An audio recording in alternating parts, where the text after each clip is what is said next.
this is what I would say. Your captain doesn't have to be your best player. Your captain can be your worst player. No, I have a different question. Yeah, Is that Naira? Casey, no, Casey. That's about $4. Man. Casey That's is about $4. 50,000 rupees. It's 50,000 rupees. No, it's actually We're around 450 rupees. dunking on your rupees. We're dunking on your rupees, bro. We're dunking on your rupees, bro. No, I'm not just saying that, bro. It's Tinubu lives. Tinubu lives. We're dunking on your rupees. Shout out to your boy David C, man. Arsenal fans were okay. Let's be real. Arsenal. No, once Tottenham won the Europa, Arsenal fans were already done already. Yeah, no, but the thing is, that, but again, money makes. I was on football. I think I told you again. I was on the terrace. I said to a fan, if Arsenal next season lose the league by 1 point on the last day and finish trophyless, do you keep Arteta? And the guy said, hey, yes, I keep Arteta.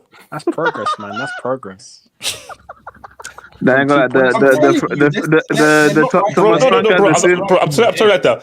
In the words of KJ, that is diabolical. Money man, where are you finishing this season? Yeah, it's diabolical. Third. Ellen, you got Ellen the Joker. I was never worried in this game. I was never trusted. Wait, hold up. KJ, did you just say Ellen DeJokeres? Yeah, Ellen that's one of his slides. one of his many nicknames, man. The mighty gates of I wish I had it is now the mighty gates of Wait, hold on. Shout out. Half up from the future. Messi wins Ballon d'Or because he won 2022 World Cup. That's a logic you're giving to Emi Martinez. Damn bloody fool. How does that make sense? That's the logic they're using to give Emi Martinez the award. So. Bro, he's been in top goalkeeper match. He's been in top goalkeeper. Shout out to Kelvin Tahiro, the real comedian. When I moved into my new igloo, my friends threw me a surprise housewarming party. Now I'm homeless. Am I a good comedian? PTSD because exposed by CFC. It's not bad. PTSD. Wait, I actually have a question. If they give me a... Hold up. I don't know the trash you said before. PTSD, that's a great slash idea. Yeah, man, that PTSD. Based on that comment, if they surprise me with cake, does that signal bad signs? Yes, it does. Yes, you're screwed. Okay. Shout out to Clevatero again. Vitinha, without Neves, gets into a dwarf section. Not entertaining enough. Okay. Yeah, no, that penalty was poor, man. Isn't Joe Neves like even shorter? No, I mean, that run-up is so stupid. Shout out to Jesus. Chandelier was better than Doner Kebab in League 1. Okay. Last season. Yeah, like statistically better save percentage. Statistically better. What are you doing? Best keeper in the league last year. You won best keeper in the league. Oh wait, hold up. What was this whole thing about HH not doing what 5 times 5 was, by the way? Yeah, he did Okay, it. so Canadian fries. I asked him that Canadian question. fries. Ziman, shut the F up, you moron. Canadian fries. Wait, hold up. Dutch plus pen equals disaster. Hashtag World Cup 98. Hashtag. Oh, yeah. Who is it? Yeah, it means Van de Ven. Oh, yeah, Van de Ven. Oh, Van de Ven, yeah. Miguel Rabines. Money makes a spitting, you see. Today's football people are going big on potential rather than proving due to high wages. 26 and Chevalier is 23. That's literally what Chelsea have done for What's all this potential crap, bro? But just buy a baller. I believe he'll be a great baller in about 10 years' time. But it's just you can see that everyone is trying to lower the wage bills. Clearly, that's what. Yeah, I know. Because of the statistics and the wage of the mathematics and of the 3, 4, 5. Get out of here, bro. Why is it your club? What is it? Freaking geeks, freaking nerds, man. Taking over football. All these freaking nerds, man. Why is it your club freaking nerds, man? Oh, let's potentially nerds. Without that, without that style of scouting, you wouldn't have got Cole Palmer and you would have kept Mason Mount because Mason Mount. That's crap. Wait. Hold on. Everyone knew that. Everyone knew Jermaine was a baller. So everyone knew he was a baller. Everyone knew he was a baller. They got Cole Palmer because Kudu got injured. Like all you guys are you're just a bunch of nerds with this whole potential crap of like, I believe that in 5 years' time, based on the graph of the equals x squared, he'll be good. Get the hell out of here. I think I remember. A baller as a pro. Use the eye as a baller as a baller. I don't know potential. I was like, can you ball? Can you ball? Come home. Not It's not whether you can potentially ball. Can you ball? Not potentially ball. Can you ball? Freaking potential, my ass, man. Can I ask you a question? Man, it's with your freaking data science nerds, man. Get the hell out of here, bro. Freaking number merchants. Do you genuinely think we buy footballers to play them? Do you genuinely think we buy footballers to play them? Like, genuinely, do you actually think we buy all these youngsters to play them? No, do you genuinely think we buy all these youngsters to play them? You're talking about we buy potential. You think we buy these players to play them? No, Chelsea is a business. No, but HH said, "Oh, we don't use that style because that style doesn't make any sense." Well, I'm telling you, that style of scouting literally got you Cole Palmer. Oh no, but Cap. HH is clueless. He's clueless. Cap. That's cap. Clueless. Shout out to Gavatiro. Mendy has a better World Cup legacy than Donas. He's right. Yeah, He's not wrong. He's not wrong. Mendy also won a bench shootout. Mendy also won a bench shootout against I me. think Mendy won best goalkeeper in the world as well. I think. Shout out to Kelvin again. Lee best. Okay. Oh no, I'm never going to read that. I'm not going to read that. I'm not reading that at Prasha. Is there a color thing? Casey, you're already in the panel. We don't. All right. Easy line. And also, Casey, that's a lie. Yeah, it's actually true. No, actually not. it's 1 naira to 200 rupees. It's actually I'm sorry. not. I'm sorry, guys. I'm sorry. No. Casey, tell Modi to do better. It's 1 naira to 200 rupees. Blame Modi. Blame Modi. Or is it Lodi? Is it Modi or is it Lodi? It's Modi. But can you open up Google? Can you share your screen and open up Google? Why? HH, why is there so much interest from elite teams in Lookman? I'm just curious because you said he's you said he's one of the best wingers in the world. All I want is Lookman to make a move to the right team, and I wouldn't mind if he comes to a Define right team. Define right team. Wait, okay, hold on. Okay, so Ricardo, let me come to you. So Ricardo, Ricardo, I'm going to ask you a very straight question. And Ricardo, I need you to do something for me, Ricardo. Okay. So you're currently wearing a Barcelona cap. Yep. I want you to take it off. Have you taken on the Barca cap? Have you taken it off? Am I holding a bald spot? What? Am I hiding a bald spot? No. so now I need you to now go into your wardrobe and take the football analytical cap. Okay. So you have it now, and I need you to put the football analytical cap on. Okay, let me go get it. Okay, Ricardo, if you turn your camera on and you show that damn cap, don't. Okay, so once you have the football thingy on, couldn't find it. Good. So AJ has a Chelsea wig. Tell me whether you agree and you're happy with the statements. Ousmane Dembele is the best footballer in the world. He deserves the Ballon d'Or. Full stop. Yo, Sinister, what the fuck? I don't agree with that statement. I agree that he should win the Ballon d'Or. I don't agree that he's the best player in the world. Why not? Expand. Explique. No, because Lamine Yamal unfortunately exists, which is it's like. So is this your footballing mind saying this or your Barca mind? This is your footballing mind saying this. Yeah, if you I think if you were to ask the streets or ask anyone in the panel, maybe bar Real Madrid fans, your first pick, you're building your team. Your first two options either Dembele or Lamine Yamal. Who are you taking? I think majority of people will take Lamine. That's not to say that Dembele is not a worthy player. I think if Dembele wins the Ballon d'Or, he deserves it. To be honest, I have a feeling that's not going to happen. I'm not. Wait, hold up. So you believe that they're going to give it to? Yeah, Lamine. Palmer. Oh, what was that? What? What? Who? What? No. Who?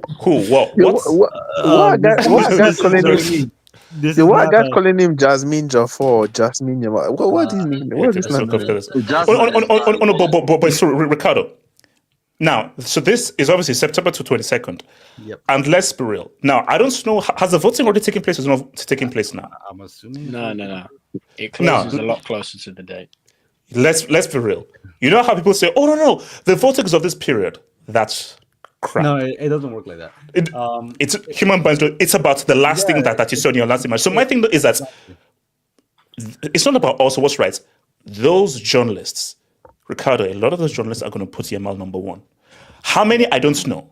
but a lot more than you think are going to put him at number one. You know, I can see a Rodri situation where there's gonna be so many PSG players on that list that they might take a little bit points off Dembele.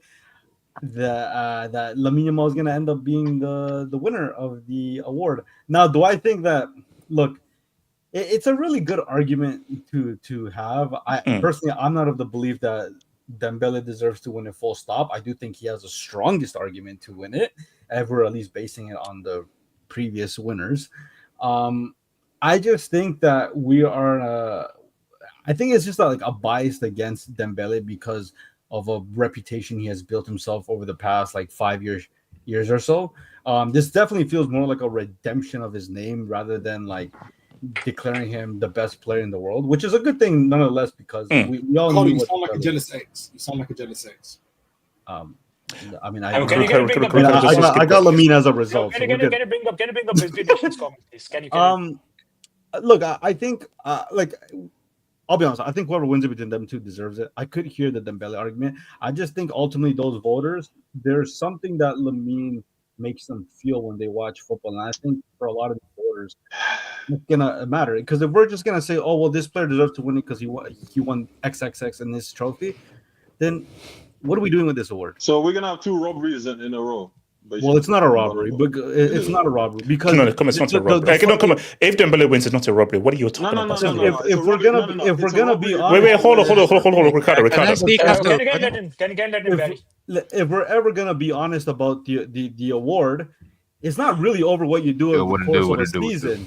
It's about what you do in the last like 3 months of the season. That's essentially what the award is. I've accepted that that's the award. That a lot of players have won the award based on the last final 3 or 4 months of the season. But if we're talking about from the start of the season to the end of the season, which is funny enough, one of the reasons why Rodri won it, not to say he deserved it. I mean, that's a different conversation. But if you think Dembele deserves to win it, which is fine, I don't disagree with you. But if you were to have it in the way it's actually supposed to be measured from the start of the season to the end of the season, do you actually believe from the very start of the season Dembele was better than Lamine Yamal to the end of the season? No. I don't think you can objectively say he was. No. Everybody knows that Dembele's season really started in and also hold up, Ricardo. If we're being real, Rafinha thank you. If we're saying that, man. No, hold up. My thing though is that Rafinha really is the guy, but let's be real. It's about two names. It's about Dembele and Yamal. Yeah, exactly. Unfortunately, but I mean, to be fair, like a few years ago, we had people championing J5, and let's be real, like the only reason people were championing J5 was because he was because he was it wasn't trenches. It's because you had people looking for a common denominator amongst the European champions and the Champions League winner at the time. You're seriously gonna tell me he deserved to win it? Who won that? Was that Messi that year? I can't remember. But, Messi. I'm sorry, there is no world, no matter what Jorginho win, is he ever should win the Ballon d'Or over someone like Messi. Now, like, this is essentially what the award has become. Whoever wins the highest valued award is the one that deserves to win the Ballon d'Or, and that's not what it should be about. That's actually what it's never been about. But here we are, people championing for saying that, oh, if Lamine wins it, it's a complete robbery because it should be Dembele. If that's the way you view the award, then you're going to have some silly winners over the next few years. So, I mean, one or the other. You can't okay, because my thing is that what's the Ballon d'Or? I believe the Ballon d'Or is this was the best football player for these 10 months. Now, essentially the Ballon d'Or is this was the best player on the team who won the Champions League, which it shouldn't be. It should be whether the team won or not, this was the best footballer who. So this was the best footballer for these 10 months. Yeah. It shouldn't really be like, this was the best footballer on the team who won the Champions League. No, how do you judge that? How do you judge the best footballer? How? No, exactly. No, by how the player who was the most exceptional and stood out amongst his peers in a given 10 months. That's the fundamental issue with this whole voting process. Like, what Kenny's saying is right. Like, how do you measure that? ultimately how you measure this is based on how you view football, and there's no other way. Some people are going to believe Dembele deserves to win it because he's the common denominator amongst all the trophies that have been won. But we have people here that say Hakimi should win. Some people say that Vitinha should rank high. Some people would say, to be honest, I don't know. Like even the whole, if you want to be honest, even if the whole Golden Boy award, everybody's going to say that Desiree Doué deserves to win. Can somebody remind me when Desiree Doué really came on the scene last season for PSG? It was like the final the 3 to 4 seasons as well. Like he was making cameo roles here and there, but he really took off at the end of the season. If you want me to be honest, who deserves to win the Golden Boy? It should be the one that won a domestic. No, it's Yamal that's gonna win it. No, Yamal can't I qualify. don't know the Golden Boy. Yeah, he's gonna win the cup. If we're gonna be objective, it should be Kubarsi. He's been a starting center back the entire season. The entire season in a domestic. Better than Lewis Skelly. Oh my God! This Lewis Skelly high. Hold on, Ricardo, finish your point. Meanwhile, Kubarsi's out here winning domestic trebles. Arsenal here winning the second place trebles. But let's Lewis Skelly. So back to your original thing though. So you still have a feeling that they will vote for Yamal, because I think Dembele wins it, but the closer because I'm like, I don't know, but I feel Dembele will just vote it. But why do you feel Yamal is going to get it? Bro, I'm not even gonna hide it. Like there's a bit of PR. I think there's a bit of that there's PSG having a lot of players on the top are gonna split votes. I do think it's the way Lamine plays the game. It's filling a void for a lot of people watching football. And I think a lot of people are going to vote off of that. I think even Lamine Yamal has even asked the question. It's like Lamine didn't score a lot of goals last season. He scored like 15, I think it was. He had a whole bunch of assists. He had like 20, 25 assists. He has the most chance creator in Europe. He was the best chance creator. He had the highest dribbling. 18 goals. 18 goals last season. 9 in the league. 9 league goals, 18 goals. Where is that club and country? He's a chance creator. He's a chance creator. Okay. Didn't Yamal himself say that he thinks Rafinha's been better than him in an interview? No, he said Rafinha should also be considered, but he's not better. He didn't say he was better. I think just when people watch him play, they're like, just because you win all the trophies, just because you have great numbers, that doesn't automatically make you the better player. It's like I say here, like Vitinha had a more successful season than Pedri, but let's be honest, bro. Pedri's a better player, and there's nothing. That's not a knock on Vitinha. Vitinha is a phenomenal player himself. Like, we're talking about the season, though. It was better. Okay, if you want to talk about the season, Pedri, I believe he had more man of the matches than Lamine Yamal over the course of the season. But nobody's sitting here that. No, but come on, let's go. Pedri had a better season than Vitinha. Can I speak on this? Pedri was the best central midfielder last season. He was. And Vitinha was second, and that's not a bad thing. He was second. No. But hold up. So before I come to so Ricardo, so your last thing is saying that you feel they're going to give it to Yamal. But you think Dembele but you think Rafinha deserves it? No, I think either Dembele or Lamine deserves it. I think after Brazil got punched up by Argentina, Rafinha kind of fell off a little bit. He lost aura after talking to Romario. Aura. He thought he real.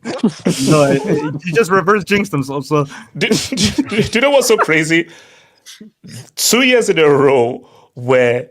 And you'd normally think like this jersey just amps up your aura, but this jersey has literally now pretty much taken away the aura from both Vinny and Rafinha. It's crazy. This guy sat down with Romario and said, "We're getting revenge for you. We're getting revenge." Can I speak? No, and also, was it Rodrigo or Richarlison who basically robbed R9's leg? Both of them. Is this the guy talking about? It's just can put my please. I'm not sure. I wanted to speak on this, man. Wait, hold on. Let me go to AK and then Zeman, then Casey. AK, go for it. Can I go after Casey, please? Yeah. Can I go after Barry? Yeah, that's what Brazil really needs. Who let this motherfucker wear that? AK, go for it. Yeah, it's a free ball, man. Come on. That's an aura gain right now. Yeah. First of all, what's your question? Does Dembele deserve the Ballon d'Or? So basically, pretty much the end of the season. We're not coming into the new season right now. So Dembele wins the Ballon d'Or. You're like, Right guy won. All is fair in the world. No qualms, no complaints. Fair. Nothing to abuse if he lifts up that Ballon d'Or. Fair. All is fair.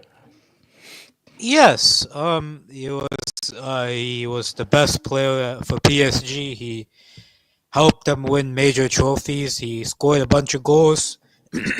He was integral for the offensive system working. Yeah, I wouldn't, bro. Like I feel like in the modern day of football Twitter, it's very, bro. If somebody has to win it, and somebody, Okay, wait, Mike, read the phone. yeah, somebody has to win it, and somebody is getting robbed.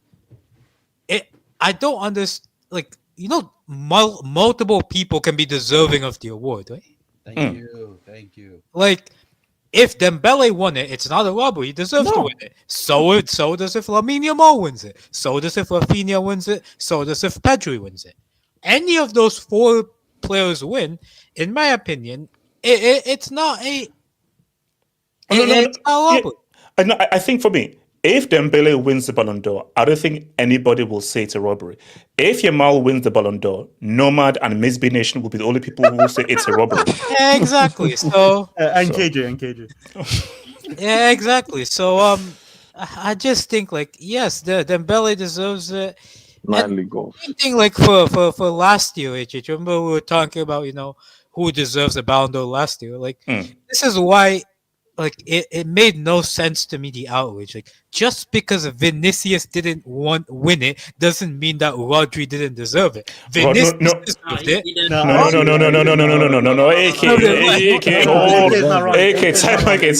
Time out. Rodri did not deserve that. No. AK, let's hold on. AK, let's be real. That's treble. Stand on business. AK, that's treble season. Rodri deserved it. But then World Cup time. Oh, wait. But last he season, deserved it less than Vinicius, like a good bit less than Vinicius. Yes. It wasn't a complete robbery. According to HH, Lautaro should have won though. No, but the problem isn't that he won. Oh my what's wrong? No. Hold up. What is wrong with Lautaro winning it? Yeah, no, it's just you see what it will come. No. Hold up. Take PR away. What's wrong with Lautaro winning it? Take away PR. No. There we go. No, it's That's just bias. No, it's the other case. It's the other case. You see, hold up, KJ. That's just xenophobia against the Italians, bro. No. It's the other case. He had a case. Continue. Okay. Hold on. KJ, shut up. Okay. How do I meet this? Here's the thing. Okay, go. But personally, I think my winner was either Vinicius or Bellingham. I think last year, I thought should have won based on the season they had. But bro, like, Gatlock, they don't know I do. They don't know I'm on this. So. Should have returned the cake. No, don't. Yeah, Gatlock, that's. Yeah. So I just think like, bro, personally, like. Wait, KJ, you're so late, man. Why are you laughing? I'm late. Sorry, you can continue. I just don't take this award seriously enough to like care about like that's why like what happened last year, like all this like they're not coming to a balance. It doesn't make. But why do you care so much? It's just an award again, by the way. Bro, why do you care? It's just an award, bro. Like, chill out. Nah, bro, players care. No, I think they're not showing. They shouldn't. No. Not come on, now. I'm telling you right now, Ousmane Dembele doesn't care about that Ballon d'Or. He doesn't. No. Some players do. No. Vinny cares a lot. Dembele doesn't, bro. It is most players that reach that level that know that they can reach. They all care about it. Of course they do. Do you think because of what Messi and Ronaldo did to the prestige of the Ballon d'Or, it's now become like this. Do you think Dembele cares about that? No, Loki. Wait, hold on. Have you looked at what Dembele looks like? Look at that guy. Does that guy look like if he cares about a bloody golden ball? No. It's not. It is. The guy's a vibes guy, man. She probably didn't care because dream of winning the Ballon. That's of course it is. Of course. Yes, of course it is. It is. No, hold on. Some do. Not every player dreams of winning the Ballon. Hold on. Sorry. AK. Yeah, like I just think, if Dembele wins it, he's well deserved. Like I don't understand. Like I don't understand the hysteria. Like, it's not just like Lamine Dembele people from one side saying if Lamine wins, it's a robbery. It's also, bro, the amount of Barcelona fans I've said, bro, this is your new Ballon d'Or winner, and it's a comp of Dembele from like 2019. Like, bro, like, bro, what? Both of these guys are like absolute bozos. Like, either of them deserve it. Like, it's but back to your point, so that's why is it such now? I told you I've got two ages. Like, so for my alternative age, when I was growing up, like Ballon d'Or was not a big deal. It was about the World Cup. It was about the World Cup. But I'm telling you, it was not a big deal in the freaking 90s or the 2000s. It wasn't a big deal. So when R9 got the Ballon d'Or, nobody cared. Moneymates, I'm saying right now, it was not a big deal. I'm giving you facts. The big deal was the World Cup, the Champions League, your league, not the Ballon. But you know what's happened? And I think someone made the point. I think, no, Moneymates, you made the point. Messi and Cristiano, social media era, what they were doing, going tits for tat the Ballon d'Or, now raised the profile of the whole thing. So it was social media. Football fan growing. The profile of it officially raised when R9 won it because he was the first ever South American to get his hands on the Ballon d'Or. That's it. That represented something even bigger for football because South Americans were notoriously the best players to ever play the game. They never got the opportunity. Moneymates, I'm telling you, after R9, even the guys that won it afterwards, it wasn't a big. Wait, hold up. So, honestly, you're saying that in the 2000s, winning the Ballon d'Or was equivalent to winning the World Cup. No, not the World Cup. That's not what he's saying. No one said that it's better than the World Cup. Winning the Ballon d'Or is I think you're underplaying the amount of prestige there is in winning the Ballon d'Or. You share an achievement with Messi, Cristiano, Now, even before, in the 2000s, it wasn't. What in the 2000s, basically, the Ballon d'Or was that, this is just shout out to you being here, but no, show me your damn trophies. Just shout out to you being there. No, but Ballon d'Or, winning the Ballon d'Or now, it's now a much bigger deal than it was back then. It's always been a big deal. If you we're talking about the best individual trophy that you can win as a player. Wait, hold on, Money Miss. The Champions League is a bigger trophy than the Ballon d'Or. I think everyone can agree with this. But you got to think about it from the player's perspective. Wes Brown, Darren Fletcher, John O'Shea, these guys have all won the Champions League. Do you know the guys who've won the Ballon d'Or? The worst players to win the Ballon d'Or. Figo, Nedved, Beckenbauer, Platini, Cruyff. These guys are like worst players to win the Ballon d'Or. No, but I'm just saying. Okay, Kevin Keegan, like the people who have won the Ballon d'Or are notoriously. Zeman, which Michael.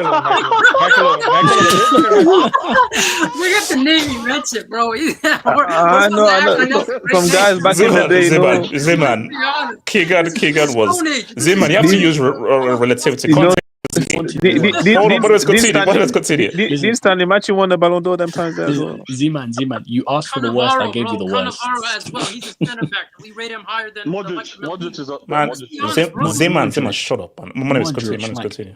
I'm not gonna lie. Winning the Ballon d'Or is very prestigious because even prior to Messi and Ronaldo, you're sharing an award that only the greatest players in the history of football have ever touched. Like the only two players that are greats of the sport that haven't held the Ballon d'Or was Pele and Maradona because they couldn't. No, hold on, Moneymates. So on that point, So Moneymates, on that point though, do Rodri and Michael Owen deserve to be mentioned amongst those names that you mentioned? Well, no, they don't. But at the end of the day, it's still a special achievement for them that they're going to care about. Because you're saying Rodri... Henry also didn't win the Ballon d'Or.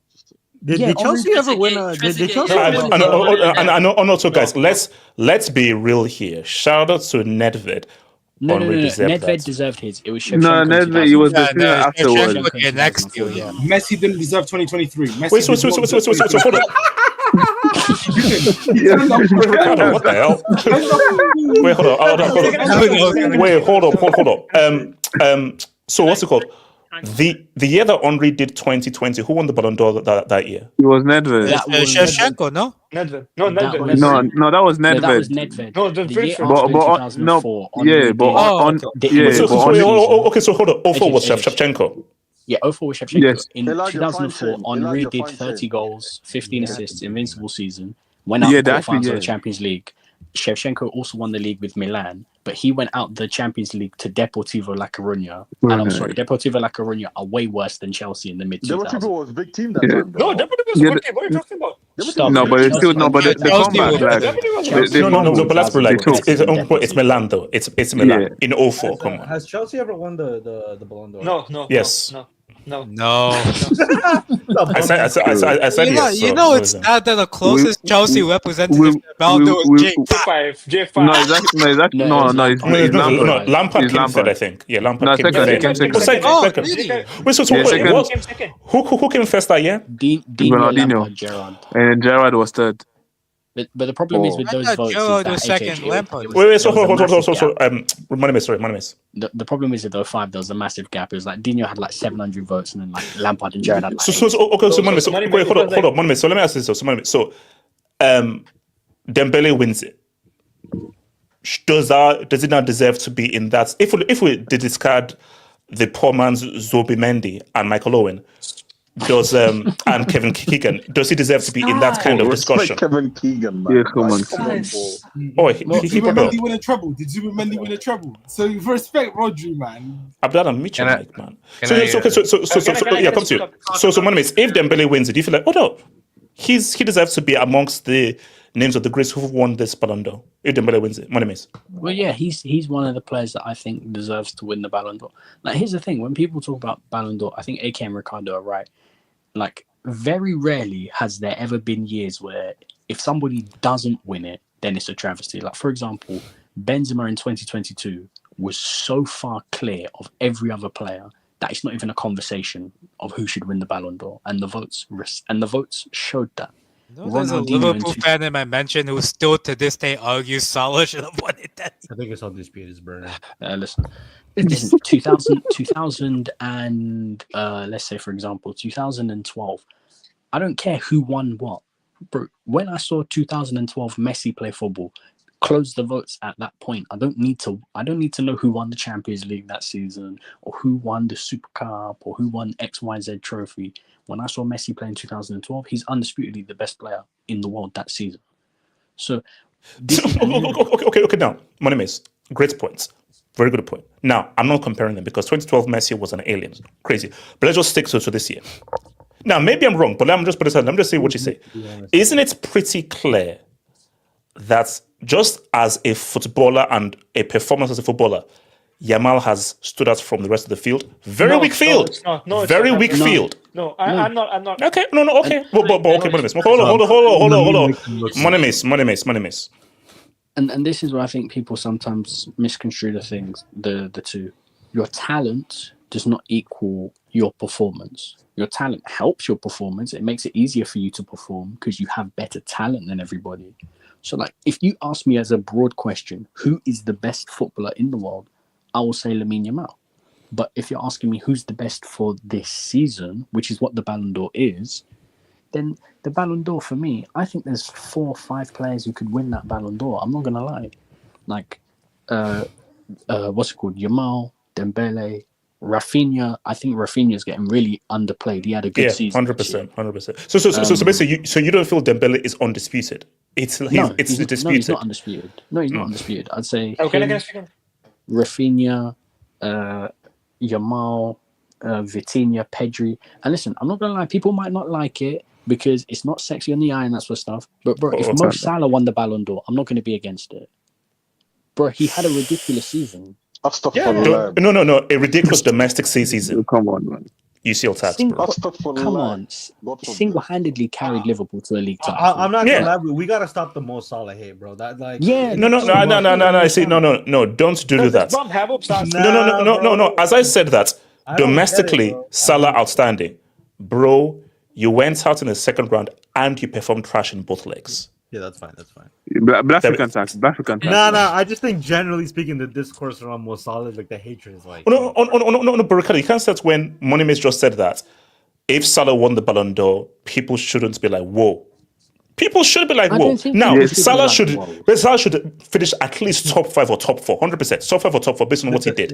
Ahead of That's Mbappe. my But point. winning it. Yeah, but Do you again, really? Yeah, no, yeah. but When you that's see my the Oh other yeah, candidates, I'll yeah, put I do Salah think, ahead yeah. of No, he is like If that. That's my Mbappe gets point. top 10, man. If Mbappe No, gets no, no. top Yes, 10, yeah. Oh, can I speak on this? if we're having, No, let but me speak on that's my point. If you really think that anybody outside, so if you're saying that Salah should finish top 5, top 4, then you're saying to me that unless that there's only 3 players in the world that where the conversation of the Ballon d'Or should be. To me, I find that's wild because I don't think there is 3 players who are undisputably clear of everybody else. I genuinely believe the Ballon d'Or could go to 5, 6 different people, and I wouldn't be mad at it at this person winning. But okay, Mendes, okay. Let's talk real. yeah, like that's It's cute and all, but it's 3. It's 3. Rafinha, like no, that's cute, that's cool, everything, but like let's not be real. That's a Rafinha, beautiful Yamal, picture, Dembele. man. That's a beautiful picture, man. Because you're saying Yeah, Moneymates, cool story. Yeah. Cool story, bro. Cool story. no, Yeah, I would vote Yeah, for like you, Money Mace. I would vote for you know, like when you have a football tournament and yeah, you came here, it was nice, you You know, it's nice, participated, but okay. But you know, yeah, but no, let's be real. let's be real. Let's top the cup. Let's be real. Yeah, It's you're 3. saying Rafinha, but can anyone give me a logical reason why Rafinha should be ahead of Pedri in the votes, for example? No, For me. Efficiency for an entire season. Ridiculous efficiency for an entire season. Now, Pedri was quality. Now, fair enough, attackers is a bus. But He's attacking. Rafinha's efficiency was ridiculous. Bro, Rafinha was on smoke the first game. Bro, Barry, Casey, and Ricardo. Am I lying? Yeah, no, the clutch gene was insane. Nah, but the guy was on That's smoke from the crazy. first You match didn't day. stand He up was one guy doing that called him generation, man. That's crazy work, man. I just Go don't. on, Here's the problem with the Ballon d'Or in today's market, and I said this about on the last Ballon d'Or stream we did. Football is in such a place where there's no undisputably clear best players in the world. You obviously have Yamal, who I think is number 1. You'll see after this year. You'll see after But maybe after this year, Yamal will stand alone as the best player single-handedly. Isn't Yamal can't do already that now. is? No, can No, I it's not. Can we just have a AJ, conversation? it's Casey, you're just trying to not jinx me. But sorry. No, I'm not. We're being inclusive right now. That's why. But AJ, it's not to the same extent of what Yamal is incomparable to everybody else. It's not to the same extent of Messi and Cristiano.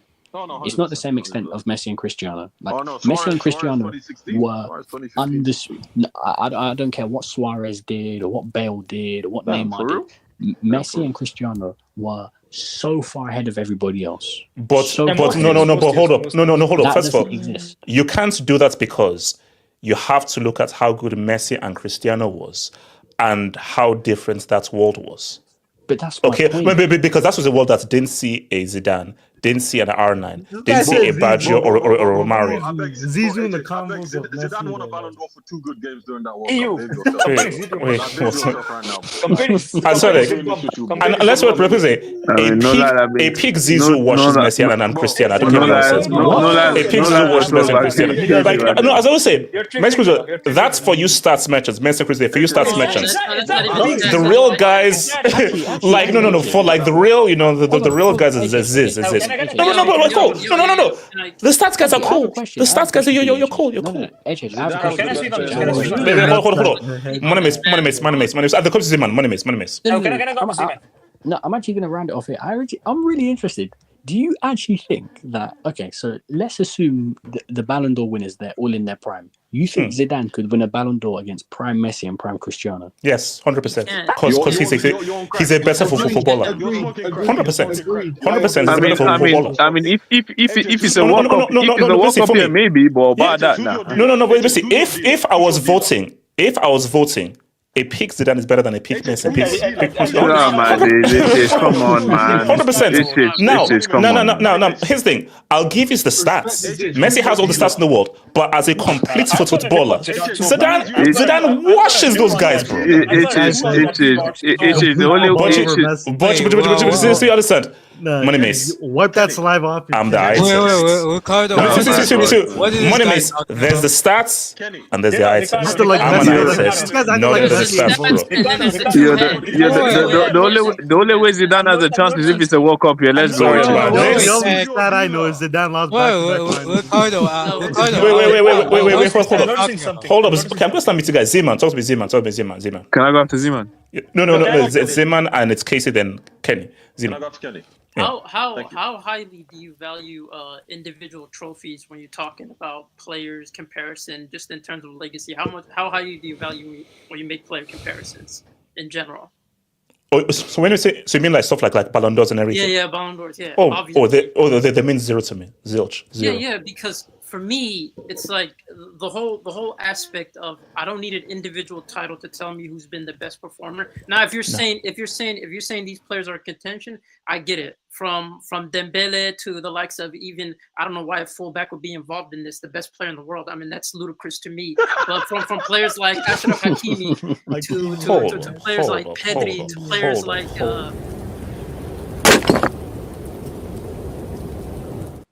Do you know how snobbish a comment that is? That is the most sorry. snobbish Did you comment figure you out can that think court of, case, bro. by the way? Did you figure out that court case? No, everything. No, I'm Hey, sorry, look, man. Mbappe said that he acts very nicely amongst drunk women. So, Yeah, I want to take Mbappe's word. Yeah, for it. but Ricardo, they were going on attacking to him, it, he but was going framed, on he to was it, framed. but going on to it, I'm sorry, like I don't think defenders should be involved or fullbacks. If we're honestly having discussions of the best player in the world, there's no way you're gonna tell me it's either gonna be a midfielder or an attacker. That's just the truth. I'm sorry, like Achraf Hakimi, he was Can you put amazing. British court? Can you put but- British court, please? Put British court. Yeah, so for me, it doesn't make sense. Now, when we're talking about the best player in general, right? We're talking about the best player in general. I do think Yamal was the best player in general. Like, if we're talking about big performances, we're talking about consistency for a whole season. I feel like Dembele was only consistent after the January. From onwards, he was the most. You could say he was consistent from onwards in terms of performances, in terms of all that. If you want to put him in those title considerations, if we're talking about the best player in general, I do think it's been Yamal. Now, people saying Rafinha. My only thing with Rafinha is the fact that, let's be honest, Yamal creates space for Rafinha. Everything you see Rafinha do, it's largely part to Yamal's ability to pull 2 to 3 players on him and his ability to create space for someone like Rafinha to create chances. So again. No. I said if you're putting individual titles, the jealous that considers, bro. I have Yamal. Why would I be jealous of Dembele? That don't even make sense. Going on to it. Now, if you want to have an honest discussion about the contenders, yeah, I see Pedri in there. I see Rafinha in there. I see Dembele in there. But if we're keeping a stack, it's most likely going to go to Dembele because there's recency bias in terms of who won trophy, who's in everyone's mind in Sounds terms like you don't of agree. trophies won. Let's keep it real. Like it's Recency most bias, man. Really, Yamal. no. Those I'm talking about when it comes to individual trophies, just in general. That tends to happen in terms of the voters, because the voters don't watch every game. Let's be honest. That most likely going to watch the last game, and the last game is it's what's going to stick in their head, and they're going to make decisions based off that. Now, if it's based off that, they're going to be looking at Dembele and they're going to be looking at his track just in terms of how involved he was in terms of his team winning trophies, and he's most likely going to be considered. He's most likely going to win it. I don't think Yamal is going to win it in general, just because I know that he definitely does have the PR to win it, just in terms of the type of player he is. And then you see legends talking about him. I know he has it to that extent, but we're talking about this is PSG's first UCL trophy. This is legacy defining in terms of that. They're going to pick a player from there.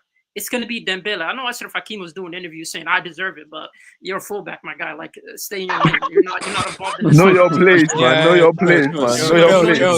Zeman, that's so rude and so dismissive. That's just crazy, Zeman. That's By the way, come back on Somalia producer Pro Hafiz Hey, Isak is Isak, man. What is the Horn of Africa? He's Eritrean, and you don't play multi they'll claim. I'll claim Zidane. Then I'll claim Zidane. Yo, AJ, that was Horn of wrong. African Texas. Crazy. That's crazy. Horn of Africa, Texas. I'll claim Benzema. Then I'll claim Benzema. AJ said they all look the same now. There is that one Somali guy that plays for Malmo though. He's not in contention, man. Splash. He's not in contention. But going on to it. Let's be real, man. It's most likely gonna be Dembele. Now, does that change my opinion of Dembele? No. He's only had 3 months, guys. I'm not gonna change my opinion of him in general. But is he gonna be the outstanding contender? It is what it is. He's gonna be the outstanding contender. But Zeman, yes or no? Was Ousmane Dembele crucial in PSG's treble? Did he play a crucial role in PSG's treble? Yeah, but would you say Dembele was the best player in the world? So you skimmed over that so quickly. It's just like, yeah. No. Zeman, you have to let it marinate first. You have to say yes. That's cool and all, but let's see what that's cool that he was crucial in the treble, but you know, what about? but you know who's the best player in the world for you, HH? Who's the best player in the world? I've always said this is that if an alien came down and said who's the best player in the world outside of my fellow black man Jermaine from St. Kitts and Nevis, it's Lamine Yamal. Yes, he is. Melanin is beyond what you see on the outside. So basically, my thing. Shout out to Michael Jackson, man. Okay. You will burn in hell when I'm through with you. Can you keep the mic again? Shout out. So hold on. No, Zeman. The best player, if an alien came and said who's the best player in the world, outside of Jermaine from St. Kitts and Nevis, it's Lamine Yamal. He is. Exactly. But but my thing is that when journalists are voting, what's going to be in their mind? Yeah, that's what I'm saying. Who do I feel is the best player? Pierre Tax Yamal, or who contributed to his team winning the trophies, Dembele? But could you have a situation where do I do for Dembele, or do I go for Vitinha, or do I go for Hakim, or do I go for again, we have to be real. Hakimi, your fullback. Vitinha, you weren't as crucial as someone like Dembele. Let's keep Hold up. Wait. When was the last wait, hold on. I think it was AK. I don't know whether you still have that tweet. There's a stat. No, he that compares Hakimi and Yamal's stats. Yeah. That seem pretty identical in terms of goals and assists. Yeah, but contribution. To be fair, they are cherry picks. They're cherry picking. So, AK, read the room. You don't have to say that. HH, I know, but Somalia won't ever produce a player as good as Hakimi as long as they remain a real nation. AK, that's all great, but he's a fullback at the end of the day. I'm sorry, man. He's not. You're representative. FPR, man. So hold up. Casey, you. Women, so give them. Shout out to the wife from Godfather of Harlem, man. What was it called? Casey, no, hold on. Casey, grab the mic. And I'm gonna come to you, KJ. Yeah. I'm gonna be honest, but Dembele deserves it. Why are we wasting our time here? The guy won a freaking treble, was the best player for his team. Like, what is this, man? So basically, Casey's doing this because if the Ballon d'Or goes to Yamal, it's going to jinx him, and it's going to mess up his career and everything. So this is him playing 4D chess. Don't do that. How, like, in life, like, you have to be honest. It just unlike you. No, hold on, Casey, lie to me. Try and lie to me. If Yamal lifts up that Ballon d'Or trophy with the 7 dwarfs, are you not going to celebrate? I don't celebrate Ballon d'Or. I don't celebrate Ballon d'Or. Cap. No, bro. Why would you celebrate a player's Ballon d'Or, man? Like, what is wrong? Bro, if an Indian player won the Ballon d'Or, you're not celebrating. That's no. What does this race talk right now? KJ, relax. What's going on today?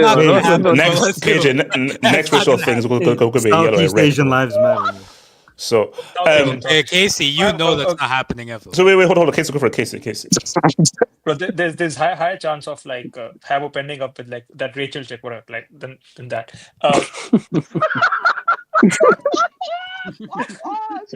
Yo, wait. Why the stray bullet? What are you saying? Fuck me for? Anyway, excuse me. How many Nigerians have been nominated for the Ballon d'Or? Yeah, no, but Lookman was there last year. I think Kano was there one time. Okocha was there Osimhen, one time. Osimhen as well. Osimhen's been there and everything. Lukman. Wait, hold on. Casey.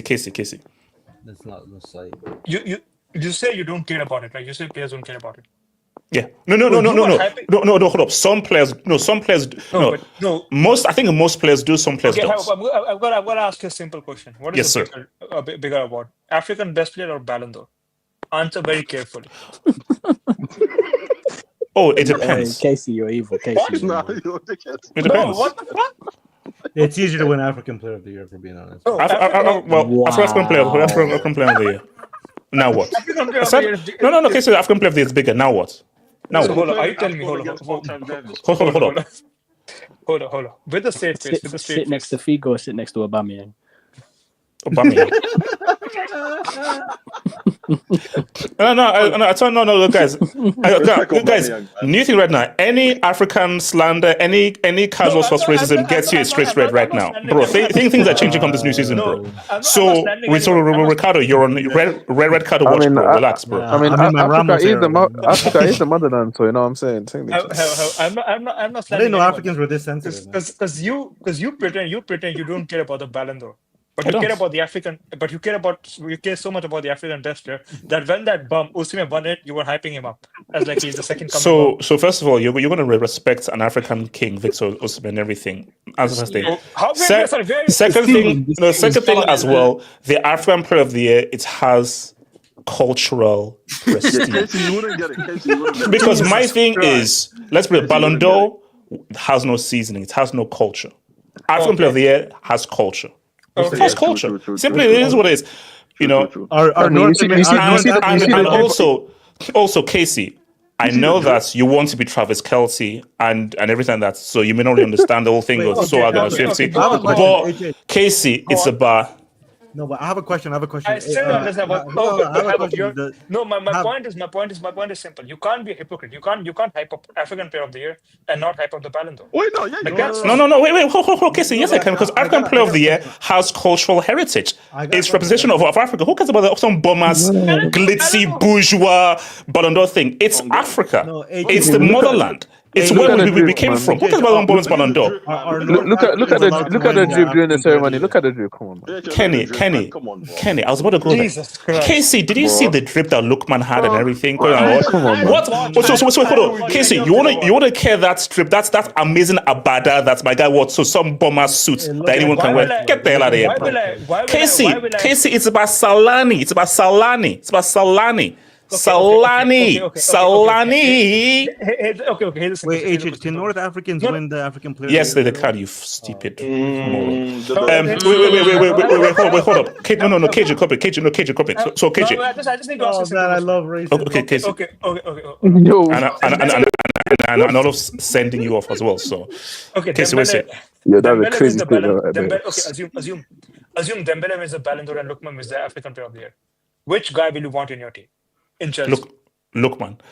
Over KJ, Dembele. grab the mic. KJ, grab the mic. This guy is. So KJ. So basically, KJ, Dembele prop. Talk to me why Yamal is a MILF lover, a dwarf lover, and why Rafinha steals goals from teenagers. Talk to me. By the KJ, your Chelsea supporter, like he wants Lookman over Dembele, like just. No. But first of all, a Ballon d'Or with Osimhen and Lookman up there. What's happened to the sport? First of all, second of all, a North African winning African Player of the Year. There's a small asterisk, just a small one, not a big one, just a small one. The third thing. Sorry, what is the asterisk on there? That's racism, man. That's racism. Wait, hold on. KJ, land your point. Dembouz, I know it's HH. You know, a lot of people can't let things go. So a lot of people, Dembouz represents something terrible, but to us, this season, it's a redemption arc. Oh no, it's a great redemption story. Yeah, it's Okay, let's bro. Yeah, it's two really good stories. Mm-hmm, It's a great redemption story for Dembele. It's the teenage sensation story of Yamal. It's two good stories. 100%. No, 100%. My problem with the Yamal thing is I feel like those Champions League games again really shifted people's opinion towards Ballon d'Or, because I really do not think before that people were talking about him as much as they were talking about Rafinha. So once again, this recency bias thing, I do think the Champions League contributed a lot to that. My thing with Yamal is he's a fantastic young player. But someone pointed out that before they were saying Vinny didn't score enough league goals, but Yamal's less than double figures in league goals is acceptable. The third thing is there's been a dearth of, let's say, elite dribblers in football, entertaining dribblers in football. And I think people's judgment to an extent is being clouded by how good Yamal is compared to everyone else at that specific element of the game. I think that Dembele, all things considered, I don't think he was. People saying that he was crap up until December. That's just not true. Well, he wasn't at the same level, but he definitely was not crap. PSG as a team, I think, was still in transition. The truth is, HH, it's not as clear cut when it comes to Dembele because he doesn't deserve it. But like we said, the PR push that's happened with Yamal, particularly over the last 5 or 6 weeks of the season, I think went into overdrive. I do feel very sorry for Rafinha because I think if we're being objective, people are talking about recency bias. If we're being objective, start to finish, he was the best player in the world last season. I genuinely do think that he should win the Ballon d'Or. I don't really know. This is the thing about PR. Football discourse is in a terrible place because if we're being objective, I don't know. Oh, they gave up on my boy, man. They I went for the young don't know boy. how I don't know how Yamal is above him. I just don't understand it. He was a better player. He's a better performer. Very, once again, blame Araujo. that's fine. Blame That's fine. Araujo. That's fine. So best Oh player. yeah, 100%. What's it called? He won player of the season in La Liga. Won the top goal scorer in Champions League. I mean, come on, what are we doing? Anyways, and the clutch goals as well. Like, come on. What did he do when Yamal was injured? It helps that life is so powerful in football nowadays. I think. Wait, so I think he's paying off the journalists and the voters. Someone said it, innit? Not me, innit? I agree. It wasn't me that said it. Someone said it, innit? Not me, innit? But I agree with that person as well, innit? But I didn't. I was not the one that. But were you on mute? At some point, I swear at some point during the game, they showed all the presidents were there. I didn't see no Tottenham president over there. I saw him. I thought Leave didn't know there was a game on. It's fine. The truth is, them boots. You guys think Levy actually watches Tottenham games? That's funny. That's good. We got things to do, man. We got things to do. I think I do think he will get it. I do think that the gap in points probably won't be as significant as it should be. The last point about right backs, if I'm not mistaken, I think Maldini did finish top 3 in Ballon d'Or twice. Now, I'm not saying Hakimi is Maldini, relax. But the truth is, just to counter what's his name's point, I understand where Moneymaker is coming from with the 5 or 6 players, but realistically, it's 3. Salah, let's being serious is an option here. So let's just put that one to the side after that disaster class against PSG, those 2 legs. But and Liverpool got 84 points to win the league disaster. They also made it's crazy. The fact of the matter is, I do think he will get it. I do think. Okay, that's another thing. If he doesn't win it this year, I don't know if he's ever winning it again. No, never. He's ever getting the chance again. Your point about players not caring, agree with that. I think if you're genuinely in contention for the Ballon d'Or, you care about winning it. Now here it is. Do you think players would be angry if they didn't win it? I think that's probably a different conversation. PSG, I think the thing that only works against Dembele is that they were such a good team that journalists might think it's more of a team effort than him. No, because again, correct me if I'm wrong, because maybe I'm wrong, but I swear I read an interview somewhere where someone asked about Dembele, do you care about the Ballon d'Or? And he was like, oh no, I'm not bothered. Yeah, because okay, look, he may be liking everything, but Vinny was adamant about the Ballon d'Or, it means so much to me, blah blah. Dembele was like, if I win it, cool. If I don't win it, okay. No, but that is hold on. I mean, you watch movies, about Hollywood. Yeah. They always say, we don't care about the Oscars, but deep down, everyone cares. I'm telling you right now, Mickey Rock doesn't care about that damn Oscar. That's Mickey Rock. When was that interview? Daniel, this is the thing. Players say a lot of things they don't mean. Like when Hakimi said he thinks he should win a Ballon d'Or, he didn't mean that. Okay, he's just talking. Sometimes you get in front of the camera, you just say shit. Niggas just be saying shit. I don't know what to tell you, man. They just be saying shit. So Hakimi, he's one of those that to say that. If he doesn't finish top 5, I think he should be aggrieved. But come September 22nd. I think September. Yeah, should be like 6 or 7. September. Okay, 6 or 7. Come September 22nd. I hope to see my Mauritanian Senegalese brother holding up that beautiful golden ball. I might cry. I might shed a Oh, tear. he's Oh, no, Mauritanian. no. Listen. He's Listen. Mauritanian. No, listen. I'll be real with. Senegalese, partly. I thought it No, was no, Senegalese. listen. Oh, it's fully No, guys. I'll be real with you and Zim and everything like that. But we should all shed just a tear if Dembele leaves at that Ballon Yeah, d'Or. just a little bit. Because let's be real, guys. That's generally what's a better redemption story: Dembele Ballon d'Or or Benzema Ballon d'Or? Dembele, man. Wait, you say one's- Benzema? no- Bro, just stop this. Nah, wait. Wait, Can I say something about that? Wait, Ricardo, were you on this channel during the mid 2000s when he invented You mean the mid 2010? this? Yeah, 2010. Yeah. No. Ben, yeah. so Remember correctly, Uncle. it's true. Mid 2010s. Mid 2010s, Benzema invented the scholarship tier of the Brickhack Academy. Uncle HH. Bro, from where he was to win the Ballon d'Or, that's a comeback. Wait, Now, can I now say the Dembele won. Bro, that comeback lasted 1 season, bro. That's not a comeback. I know. Still. No, It's still counts. Hold on. And Barry and then Kenny. Barry, go for it. Oh yeah, see, for the players in the Ballon d'Or, they do care because like if you win it, you're in the 1% of players ever. Like you're amongst some of the greatest ever. So they do care. Like in the future, your name is going to be mentioned. So they do care about it. But obviously more nonchalant compared to others like Dembele. He would like it, but like if he doesn't win it, it wouldn't bother him that much. Unlike Vini, who really wanted it. But I think for me, like I would give it to Rafinha because when I look at the criteria, so the best player, not the best player in the world, the best player of the season from August until June, it was Rafinha. That I stand by it. That's my okay. So you disagree with Zeman that he was the better performer than Yamal for Barcelona? Oh no, Rafinha was our best performer from August to June. He was our guy. Lamine Yamal, he had like some of his best games at the end, like Inter and Real. But like Rafinha, when I look at the totality of the season, like he was our guy, man. He came up clutch and he was consistent for the whole season. So I gotta give it to him. But for the Ballon d'Or, I think I will give it to Dembele.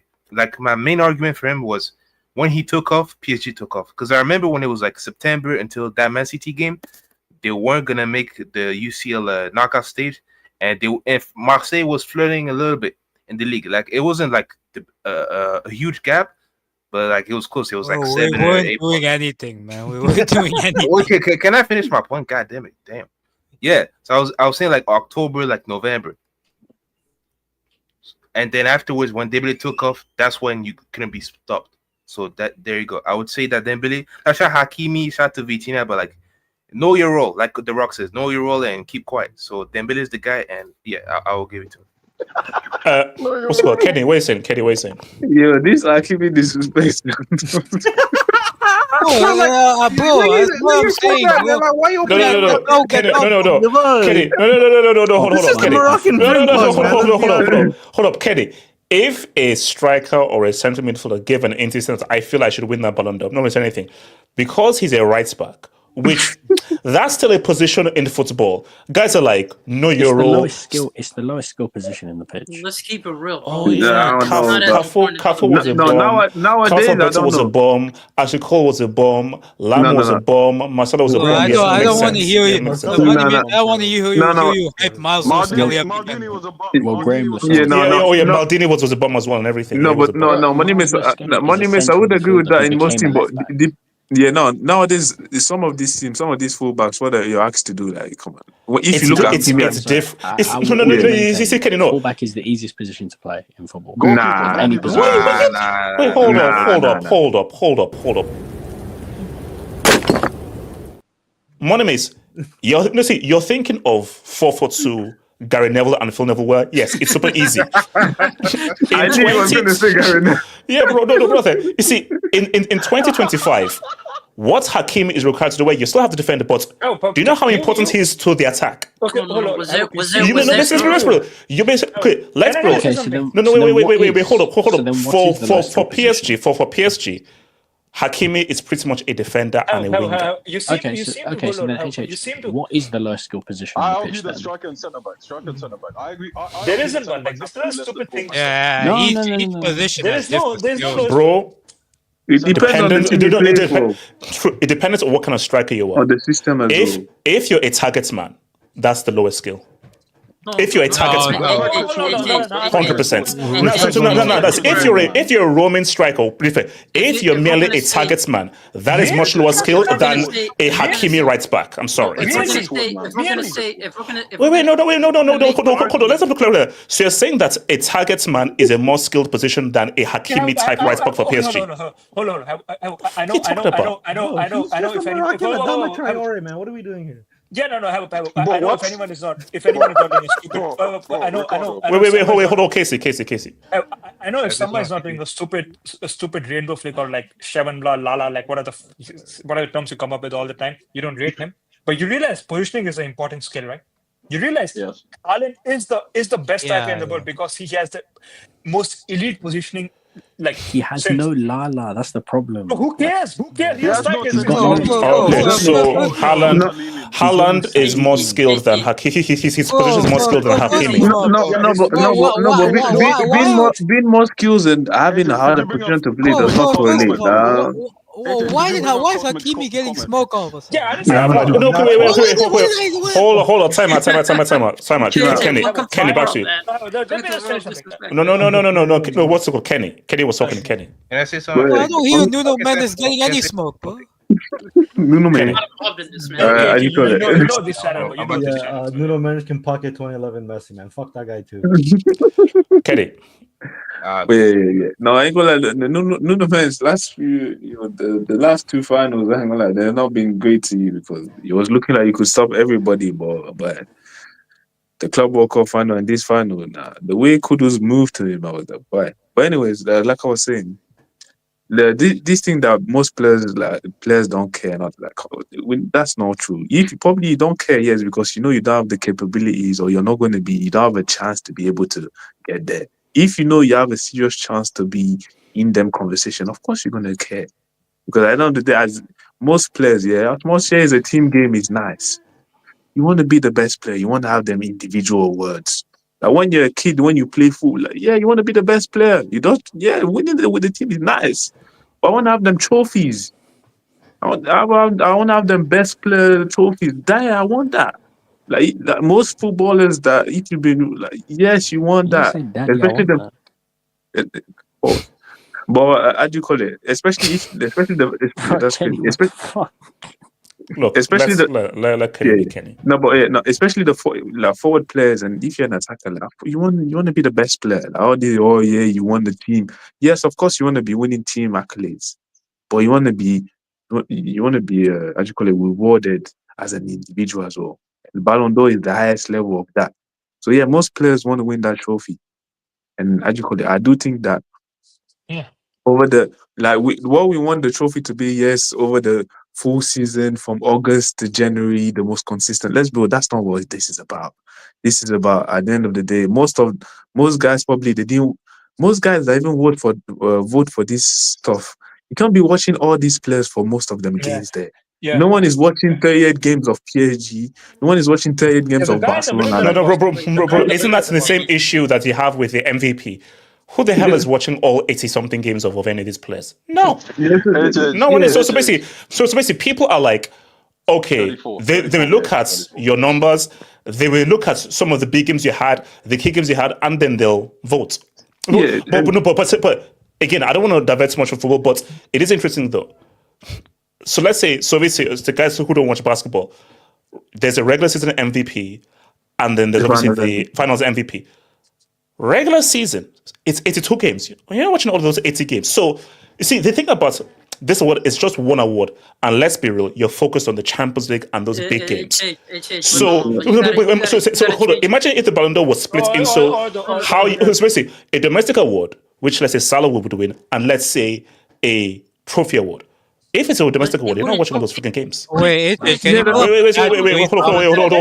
on. Kenny. Hold on. Add to his comment, please. Yeah, Kenny. Continue. So that's not most of these guys that will vote for that, they didn't watch the 8 games of PSG. They didn't watch all the games of Liverpool or Barca. So most guys, a lot of guys are going to be maybe watching Champions League, especially the last stages of the Champions League. Or if you have a good performance in them big games, big games. Like if you play Barcelona, play Atletico or Real Madrid or PSG, maybe PSG, they don't even have a big game in their league. To be Yeah, honest, they but might lose yeah, La Classique. if they play Marseille once, cool, maybe. That's like playing Nottingham Forest. The problem is this individual award isn't for multiple positions. It's set for one. It's set for the best player in the season. It does not matter about anything, right? For these players, they care about it obviously because that's like you getting recognized for your hard work. Everyone fucking cares about that. Being recognized for your hard work. Do you care about it as much as the Champions League trophy and the medal? No. If you're saying trophies matter more than that individual trophy, I get it. But to say that no player cares, every player deep down cares about it. I mean, even trophies. Let's do this. There's probably only 2 trophies that most guys will take over a Ballon d'Or. That's the World Cup and the Champions League. That's it. And your Continental Trophy. Yes, and for your continent. Maybe not after. Going back to it. Yeah, that's crazy, yo. Ricardo. AJ, if you won an award for the best football YouTuber tomorrow, you'd probably cry tears on the live stream. Yeah. Not to mention. Yes, you would. But there's no equivalent of like. Wait, hold, Zeman. When we're going back to the whole topic of like, should positions matter? I do think they should matter because I think attackers and wingers just have more influence than a fullback. Or even, if I'm being honest, to a certain extent, like Cannavaro didn't deserve that. I'm gonna be real. I don't think he did. Walk up tax. Keep it real, man. That's the part. I even think Pirlo was So Cannavaro didn't deserve it because why? Wait, hold on. Why? So Zeman, why? Can you bring up Anastasi's comment? Hold on, sorry. From a player's standpoint, I feel like Pirlo was outperforming him at that World Cup. No, he wasn't because it's Lippi's team was a defense. Hold up, Lippi's team was a defensive team. Nesta got injured earlier on. And Materazzi had to come in. So Cannavaro had to big boy a guy who was on his defensive partner. So the leader of that defense fully was Cannavaro. Surely if the team was more defensive, it would be easier for the center back. The goalkeeper then. No. When I said it wasn't the men behind the ball. It was pretty much like a Castellato team. But Cannavaro was very key. Wait,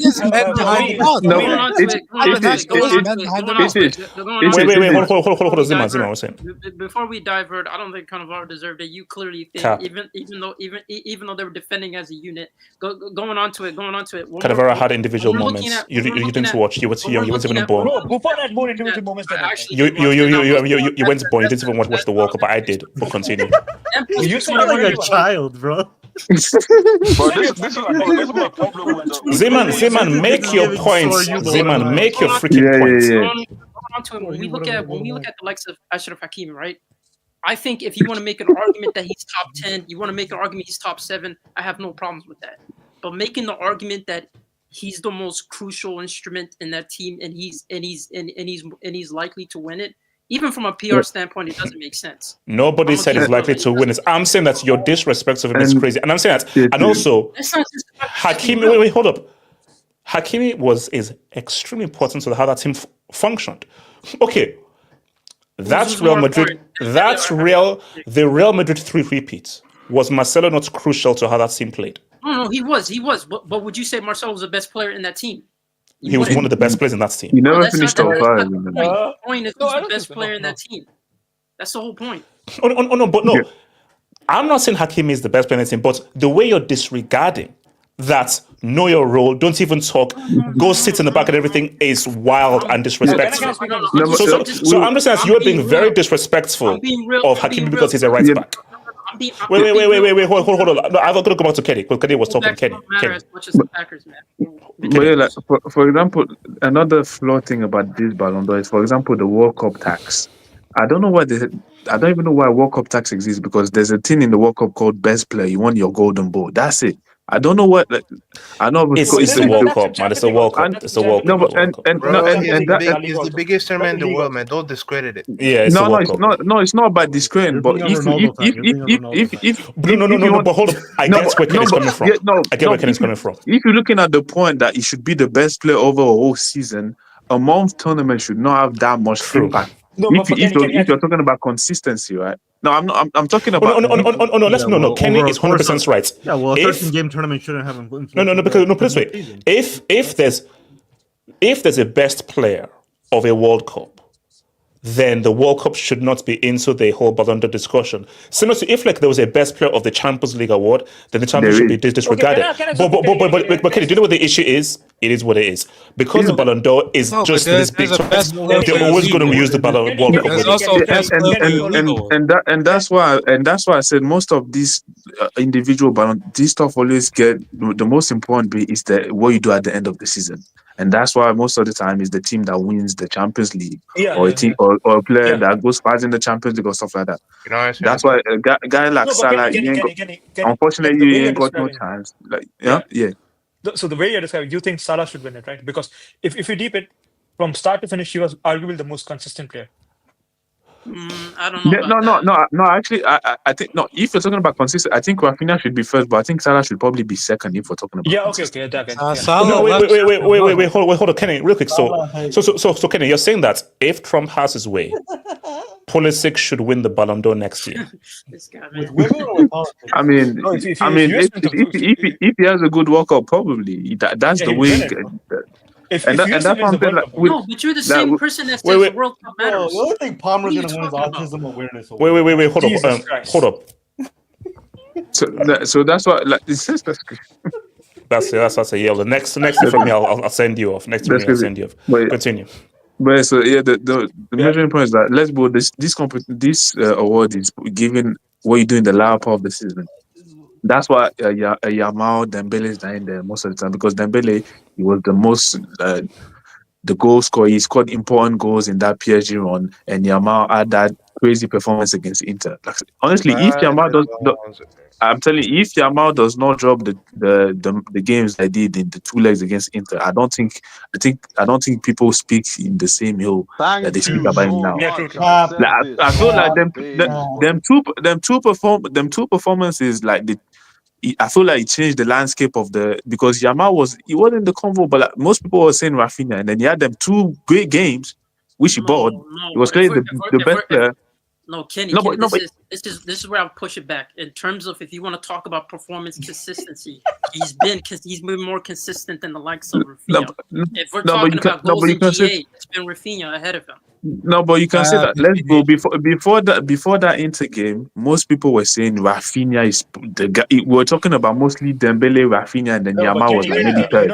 After them goals and Kenny.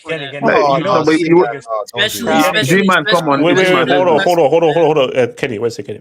G-Man, he was not being talked as he is now before before that back-to-back game. Let's go. Kenny. You know what the sick thing is, right?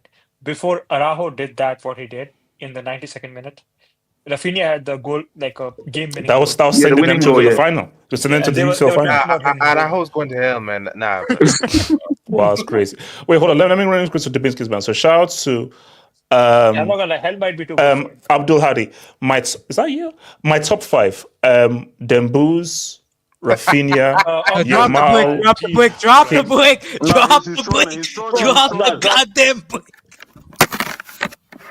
He's trolling. Drop the bush, Khalifa, man. Drop the bush, HH, you gotta turn into. You will burn in hell when I'm through with you.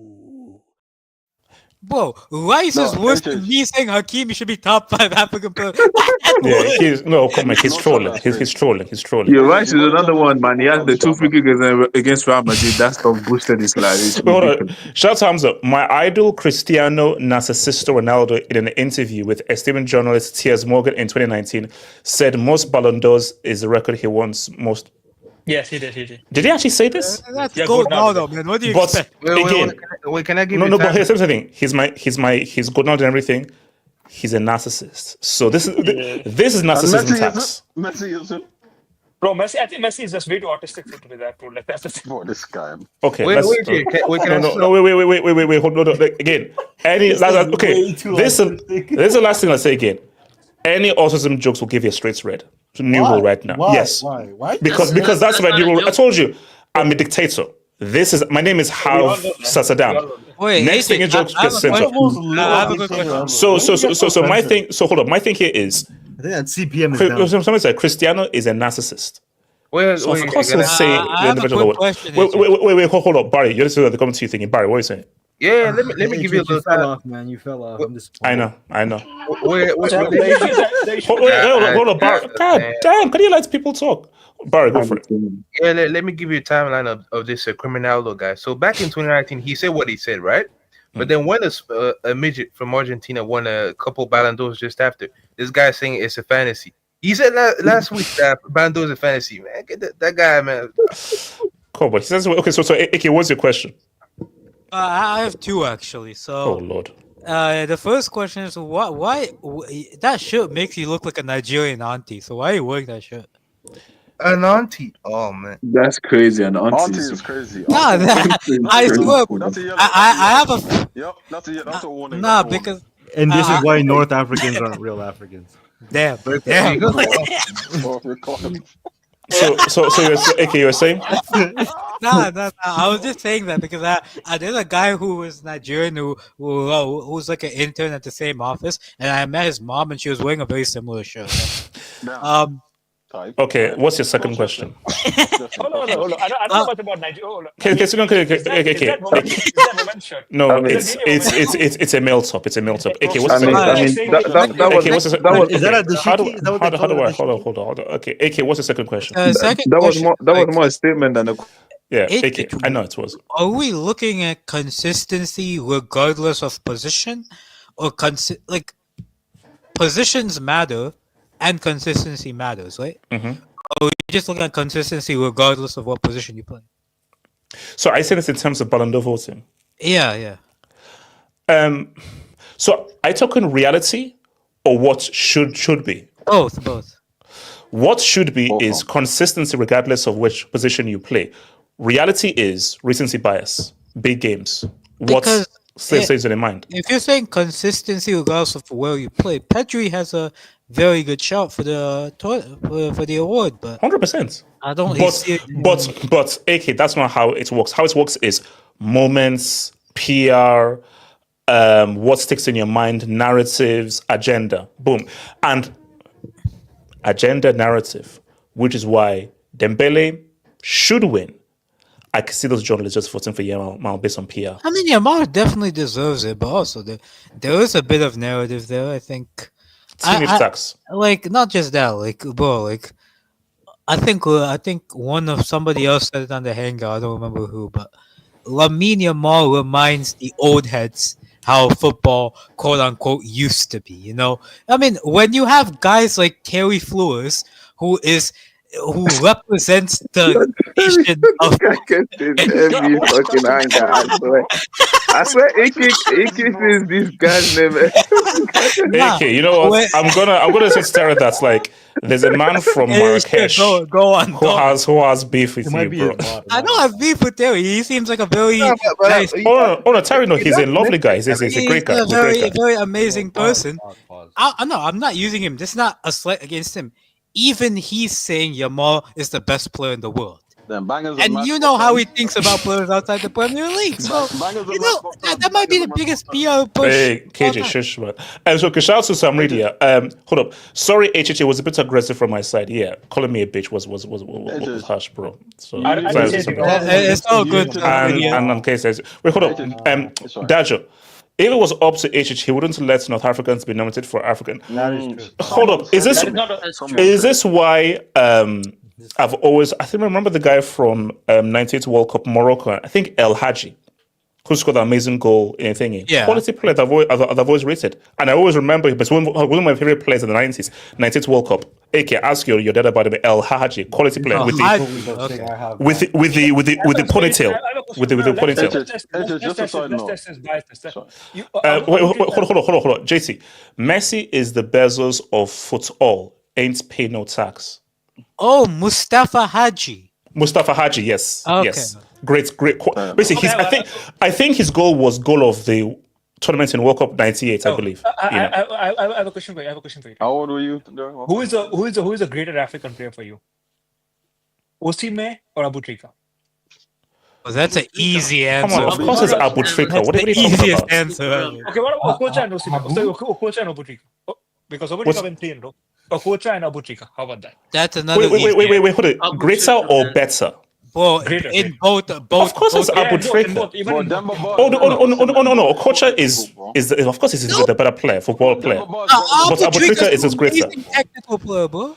HH, by the JJ way, Okocha is one of the most Have you gifted players of seen all Abu time. Trika play football, bro? HH, The guy who- man. He taught He's Dino. not even more Oh, gifted than He taught Trippier, Dino, if we're being man. honest. Look at that. Look at the excuses. He taught Dino. The guy who Oh. taught Dino is You see what I mean? You close to the goal. your No goat point. Mourinho wanted Abu Trika at Chelsea, right? There's And no he point. rejected. No, Abu Trika is the greater player. Okocha is one of the most but he's talented also players of. he's also a better Here's the player, thing. bro. Forget Africa. Okocha is one of the most naturally talented football players of all for God's time. sake, he was a He's priest not. Of all Oh time. Naturally All talented. right. He's not. He's not. Yeah, he's not. Shut up. Priest, bro, he's moron. like he's the modern Saint Maximin of this player today, man. Shout out to your boy Saint Abdul Maximin Hadi. is player So hold up, HH. Can you just demonstrate your team talk to Chelsea?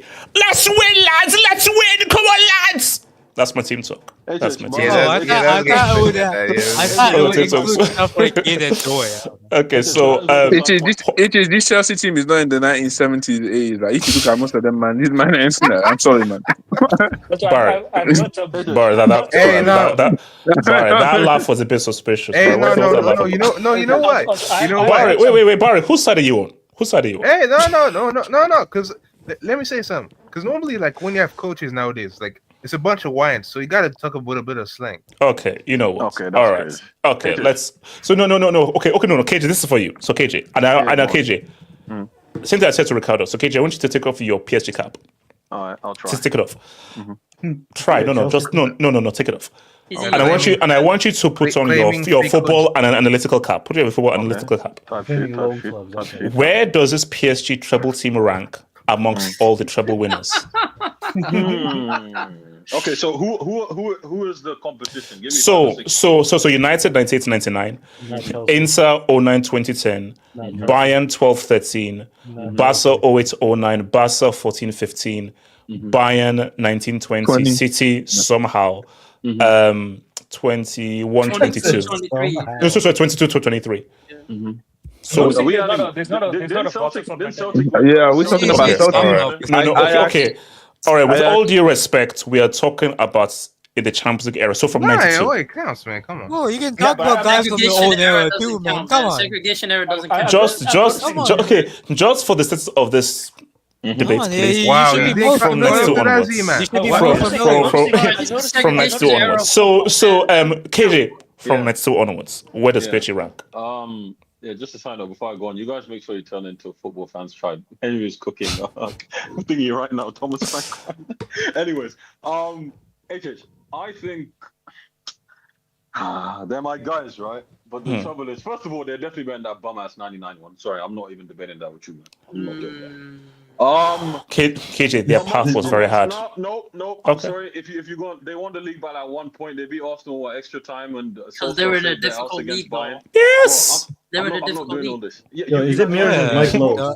If there's less points, that means the league is more competitive. The English league had like Charlton and Oldham Athletic at them times. Like, I'm not doing it. Charles with all those guys in 99, man. I'm not doing it with you. So no. Okay. Hold on, KJ. No. KJ, hold up, KJ. Yes. Are you saying that PSG's Uber Eats win was tougher than United's Premier League win in '99? I thought you're talking about Charlton, like PSG don't have like some farmers in that goddamn league. Wait, hold on, KJ. My problem with this is I'm not saying United had the same level of dominance that PSG have, but if you go back and look at the '90s, United basically ran that league. So let's calm down. Go and look at what United used to do in that league. They used to run that league. So financially, whatever you want to call it, they ran that league. So I'm sorry I put PSG above United's bum ass win in '99. No offense, but scoring 5 goals in a Champions League final puts you up there. You guys can disregard it, whatever. It's the biggest win in a Champions League final, so that contributes to something. That's fair. That's fair. My thing is, and the way they just played. The problem is HH. I think the times when all those troubles were won, there were better teams around. I'll be honest. For example, think about it. We had bum ass teams like Arsenal and Aston Villa in the Champions League knockouts when PSG just won this year. Like, when Bayern did their trouble, Barca did their 2 troubles, they were playing against real serious teams that had you know. But let me not insult Villa because they actually got European pedigree, unlike the man there in North London. But Okay, KJ man, why are you ripping on This us? is such hate, man. This is all hate. This is all this is. You have to acknowledge little bro. When you're big bro, you got to acknowledge little bro. That's the way life That's works. what Leo made the you sound semi-final like in 2021, 20 when Bayern won the title. So the thing is, the mini HH So basically, so from what I'm hearing you would put them ahead of United 1999 but below everyone else. Yeah, I would say. So even below City 22-23. Yeah, because I think that's a good one actually. 22-23. Is it fair to say coming up against every? Is it fair to pit PSG against every one of these teams? Where would they come out on top if they played against every single one of these teams? I think that's a fair comparison. You could tell me if I'm wrong. So and also everyone else is at full strength. Yeah, everyone else is at full strength. I don't think they're beating either of the Barca treble teams. KJ. I don't think they're beating Bayern. Easy, KJ. Shout to Splash in the streets because he knows. You may say black and white, fossil tax and everything. United, 1999 United team at full strength. I think they beat this PSG team. Okay, yeah. Hell no. Once again, they got Gary Neville right back and Teddy Sheringham up front. Whatever you say. Gary Neville and Teddy Sheringham. No. Okay, that would be the closest game, but that United team was a good team. They're not. That's fine. They're not No. Okay. Let's bro. Both Barca teams they win. Okay, both Bayern teams they win. No. Bayern 1920. I don't know. Bayern 1920. I don't know. What? I don't know. It's not definitive. They do. Wait, hold on, KJ. They dropped 8 in a single game. What happened in the final? What happened in the final? What happened in the final? First of all, we know Barca. Let's be real. Yeah, that was one of the worst Barca teams out there. Barcelona in the Champions League the last 5 years. Like, is this a comedy show or what? What are we doing? Yeah. Wait. No. Okay. Also, keep in mind. No. Keep in mind that. Hold up. Shout out to Patch and everything. That's still Bricinius up against peak Lewandowski. Okay, that's fine. That's fine. You got bums like Coleman and fucking Gnabry on the wings. That was peak Gnabry. Come on. We see. What you have to use context, bro. How do I put this? The definitive teams that are above them are the two Barca teams, the Bayern team of 12-13. The Bayern team of 1920, the Inter team of 09-10. I'll get into all of them, man. They were competing against Roma, man. Bro, yeah, Inter is the biggest fugazi club of all time. 100%, and the City team, right? And the City team, that's fair. Mourinho, I'll probably give Mourinho the edge because he's such a shithouser. He could probably get the edge over them in the Champions League. So that's probably 6 teams. But hold on, KJ. What if it's a 2-leg game? I think PSG will beat them in 2 legs. Okay, no, they won't. I don't know if this guy's a good tactician. I don't know if they can, but this is the thing, because that Barca team is better and Mourinho beat that Barca team. So I don't know. I think that's you can debate that. You can debate that. It's Serie A, but the league was still relatively respectable. Wait, can you pull up the Mazes comment? Right. The league was still a little respectable at that time before they became the joke that they are right now. So the fact of the matter is, I do think they're probably ranked 7th. They're better than 8th. They're not better than the City team, I would say, all things considered. But they're definitely better than that bum-ass team in Manchester in 98. This is just hate. I'm gonna keep it real, man. You're going solely based off hate. Can I get my ranking? Wait, hold on. Barry, give me a ranking, Barry. Can you go after Barry? Yeah. Okay, so for PSG, obviously, I don't think they're beating either Barca teams or the first Bayern team, 2012 and 13. But the rest, they could give a good fight. So I think they could beat 1920 Bayern.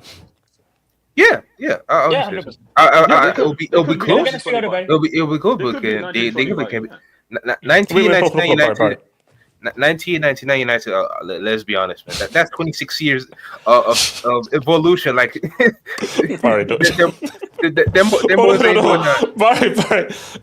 don't act like if these guys are from like freaking T-Rex and freaking Velociraptors from the Stone Age. Can I off topic? That FIFA card of Gary Neville, like that legend card, has done so many damages. But I thought he was nice. Back then, I was watching. I was like, nah, man, who gave him that?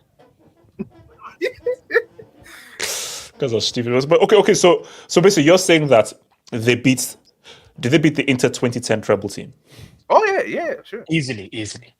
I don't know about that, man. Okay, think can I they speak have on to this? No, change they the do, story, man. Come on, Keep bro. it real. And Can I Mourinho's speak the on goal, but Keep it like, real, come on, man. man. Can I speak on They this? do. Yeah, so well, the only teams that they can't beat, the Barca teams and the first Bayern team, 12-13. The rest, they can Yeah, beat what them. about City? What about City? Haaland. The year Oh, Haaland nah, scored 50. that's 50-50. Yeah, I think that's probably 50. well, Casey, wait a second. Can I go after Listen, Casey? Yeah. I've said it before. I've Go said after it. I 18, man. think I'll like go after 18. I think like regardless of my Mourinho hate, because I think he's the most overrated bum ass manager of all time. Yeah, where's the slap? It's just gonna. Yeah, I think Inter treble team is the worst one because I was looking at that Serie. Yes, Milan was finished. What the fuck you talking about? What are you talking about? That's Milan. the worst treble team. Yes. What are you talking okay, about? listen. Are you gonna listen to me? Oh no, I won't. Oh, what How many leagues happened? did Inter won? No, wait, hold on, Casey. What happened in that semi when Busquets did peekaboo to get Thiago Motta sent off? I And love that how team, Barcelona is the and that standard. team was one man down and held you guys Ricardo, where we're being PQ we had to When turn you're big, into you're peak big, man. R9 to get the only goal. Ricardo, we're being serious here. Are you gonna let me We speak? got run from the goal Are you last gonna let me speak? Why or is you it being just- Barcelona like almost better than winning the Champions League? I'm just, Okay. I don't know. Okay, first Bro, of with all, the standard, Wait. man, with the standard.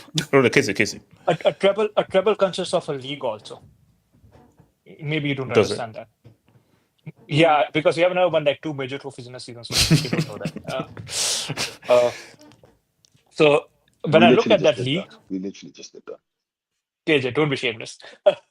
When you look at the league, AS Roma with 400-year-old Totti was their biggest competition. Like, This guy you can be, you can be objective, right, in life sometimes. You don't have to be like always a biased That's not guy. possible. He doesn't know what that word means. He doesn't know what that Yeah, word means. true. No. Now I agree with KJ. Like just because like United are like No. Hold on, no. Stop right there. Are you saying that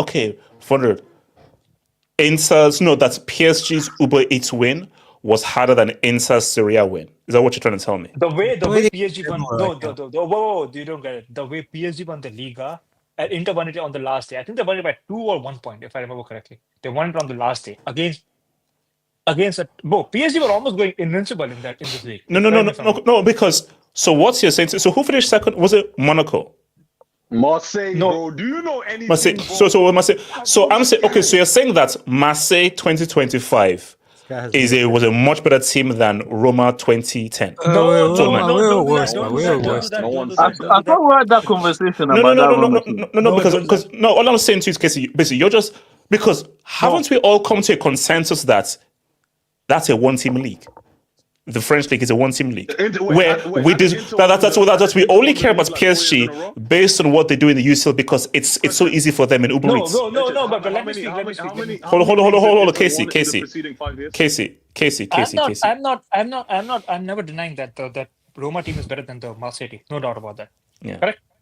All I'm saying is the gap between Inter and Roma was like 1 or 2 points. Please just fact check me on this. But the gap between PSG and Marseille was like I think like in double digits. So the way PSG dominated their league, almost going invincible, and then they No. You should dominate if you drill for oil. You should dominate, but continue. Okay, so why don't you dominate your league? We don't drill for oil. What do you think Brahma's doing? Focusing on winning the Champions League, which he did twice. Okay, for God. $2 billion. $2 billion. Oh no! And one of those UCLs was making your goats cry in the semi when he missed a penalty. What about 09? Huh? Again, He was crying too. Okay, what was like this cry? It doesn't matter. Like it doesn't matter. Last Like, time Barca won Champions League, Obama was president. No. Oh wow. So Yeah, no. he was the last year. No. Wait. Hold on. So Casey. So let me speak on. Let me be clear. So who is this PSG team categorically better than treble teams? I think they're better. Of course, they're better than Inter team. It's not really. Do Chelsea have a treble? Yes. No. Who else? No, they don't. On FIFA, sure. They're better than any Chelsea team. They are that is true. better. They are better than. I agree with KJ. I think they're better than United team. Well, I'm only saying this because it just bro 26 years of football, man. Come on, like sports, like any team right now will beat the United team. Like sports science has Well, evolved they so got much. Gary It's Neville not- and Teddy Sheringham and Solskjaer on their team. Like, be serious right now. What are you doing? Yeah, here? come on, man. Like, okay, you think? Hold on. You think this PSG team with those athletes is not going to destroy that United team with No, players who they are won't. coming out? They don't destroy them. No, they don't destroy them. It's not going to beat that team whose players are going to for smoke or a drink after like their- Micromanaging tax. How many of those players had Do you- HIV? For being honest, Do you understand? No. Basically, I'd like to know what Brekenius does with York and Cole, two strikers. this guy say York. Man, you kids are so cringe, man. No, but see, see, because It's like basically, it's almost as if anything before 2000 is like, oh, sold and everything. Do you know how dumb that makes you guys look? It makes you look stupid. I don't realize that it makes you look like a freaking moron. Like stupid. But Casey, that's fine. Casey, if you want to be a moron, that's fine. Casey, being a moron is free. It's fine. Being a moron is free. It's their brothers, but come on, let's be real, man. Like York and Cole. Bro, you want to hear the starting lines for that team? I'm sorry. KJ, mute your mic. Let me mute KJ. No. Casey, keep talking. Casey, keep talking. Can I ask you a question? Yes. Which Mac are you using? Are you using the Mac from like last 2-3 years with an M3 M4 processor, or using a Mac from 1999 that had, I'm guessing, Windows 98? I'm using Casey, I'm using a Macron 99. Well, Windows Vista. Windows Vista. No, bro, Mac doesn't have Windows. I'm just. No. I'm using Windows Vista from 99. I'm using Windows Vista from 99. On your Mac. On your Mac. No wonder your internet speed is like. Windows Vista didn't come out in 99. You know that, right? Windows Vista came out of. Wait. Okay. So no, hold on. Let's just get back to it. So Casey, so they're better than who? You claim Inter, which is Cap. Who else? Okay. United. Can you drop a brick for Gadlock? Oh my god! Look. We're going to rate Gadlock. So where does this PSG treble team rank? Bro, it's obviously better than Man U 99. Bro. What are we doing here, bro? I think like other teams, like I think it could be the 1920 Bayern team. No, wait. Okay, so wait, hold up. Just tell me where they rank. So where would they rank? 6 or 7. Okay, I'm not going to ranking. I think I'm just telling you. So, could you know what's easier? Tell me the teams that are better than them, that would beat them categorically better than them. I think Barca 09 should beat them, even though I think that's going to be a close game because I respect like that these are much better athletes than we had like in Barcelona. So yeah, I respect. Shout out to Puyol. Shout out to Puyol. I don't know about that, man. Valdez goals. But I think that's we got to remember style matchup. Yeah, I think Barca. I think Barca 2015 will beat them. I think Bayern 2013 will beat them. I think they'll beat Bayern 2019 actually, because remember this PSG team is a lot better than the PSG team that played them in 2020, and that PSG team was, if you deep it, if not for Mboutis, they should have beaten. Nah, but bro, Mbappe made some big chances. No, Neymar and Mbappe sold. Yeah. So these are the teams I think they'll beat them. They will wipe the floor with Inter 2010. They'll wipe the floor with Man U 1999. Wipe the floor. Bro, it's not the same ballpark, bro. The things. You guys are cringe. The things. I think they see Dennis Irving as left back. Like, come on, man. The things they will do to Kenny, look beyond the name. You see, Kenny, because you say that name, people will just start clowning him. Wait, hold on. Okay, what's it called? AK, talk to me, man. AK, talk to me. Blomqvist on the wing, you know. So basically, I'm not saying that. Who's this Blomqvist guy? God damn, I haven't heard that name in time, man. Blomqvist, God damn. Wait, hold on. Who is this? Wait. AK, go for it. With Blomqvist. AK, can you just where does this PSG team rank? Where do they rank? You know what a Blomqvist is? AK, where do they rank? So basically linking the treble teams, right? No. Okay, this is easier. Which teams are categorically better than this PSG team of the treble teams? Barca 14-15, Barca 09-10. Bayern. No, you mean 08-09. 08-09. Sorry. Bayern 12-13. City 22-23. I don't know. I think it's gonna be 50-50 them versus Bayern 1920. Inter, I think they're favorites, but I think Inter do have a chance. They easily beat United 98-99.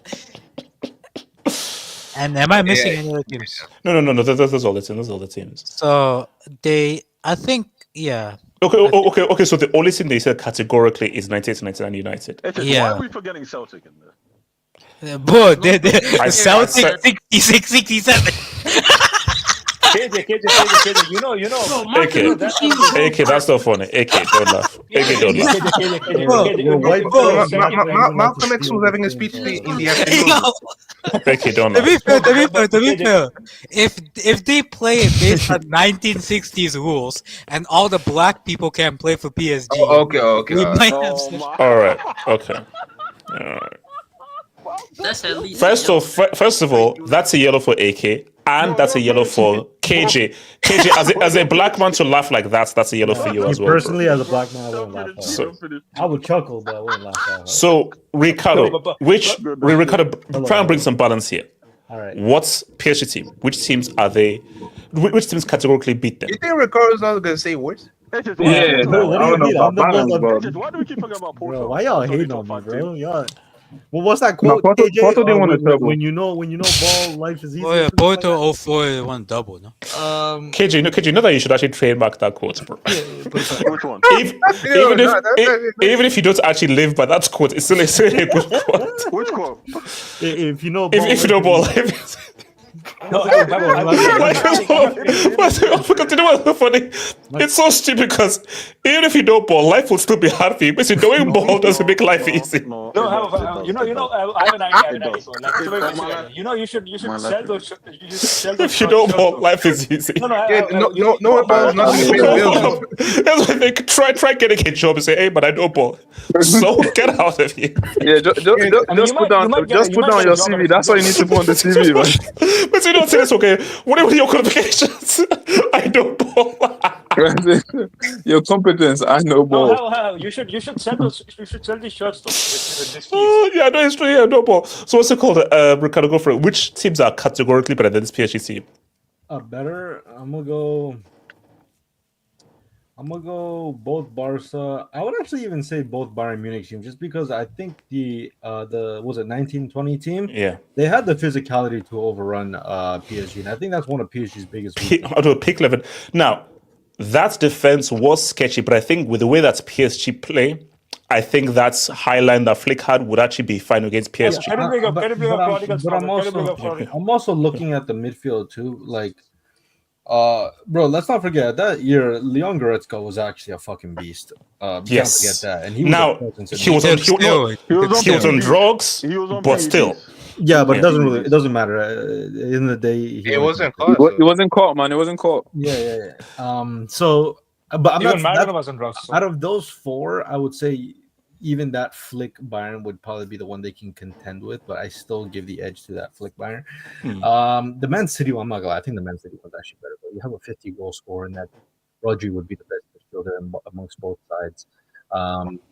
KTV was still money. Yeah. I mean, for me, I think City beat them. They beat them. City PSG next year. I really want to see PSG. That would, yeah, I think so. That's like 5 teams I'd put ahead of them. I would favor this PSG team over the Inter team, although I think that Inter can grab a jammy win. And then who was the other team? In 98-99 United. Oh, boy, Joachim Kohl, bro. I don't know. Marquinhos and Pacho might have shivers. Do you know what I want? I'm actually, because I'm going to have this as a segment, and I want to just hopefully show this to like older, these two are not and Kobe, man. Basically like 40-year-olds to this, bro. Because guys, the disrespect you're giving them is insane. Wait, hold on, Ricardo, hold on. I'm gonna say a couple names, okay? A couple duos actually. I want you to tell me if it sounds right. Shaq and Kobe, Bron and Wade. Joachim Kohl, Jordan Pippen, Kobe Stockton, Brady and Malone, Gronkowski, Stockton. bro. Who else? Brady and Gronkowski, Mahomes and Yes, Kelsey. Dwight and nah, man, come on, man. Yeah, we'll even throw in. We'll even throw in Magic Drogba and Lampard in there. So, okay, no, but hold on, Ricardo. You've been on the record in saying that Fergie is one of the great man managers. Yep. So you don't believe that in a one-off game or over 2 legs, Fergie wouldn't study that PSG team? Bro, that was a Champions League final. The problem with Fergie is that when Catalan, walks to in a Champions League final, this Wait, motherfucker Luis breaks Enrique down. is not Catalan. Luis Enrique is not. Well, I Australian. mean, where did he learn in football? Where did he learn in football? Let's be honest. By the way, let's be honest. man. There's like 25 years in between. Ricardo, just a stat for you. Jesper Blomqvist scored 1 goal in 38 games as a winger. Jesus Christ. Come on, he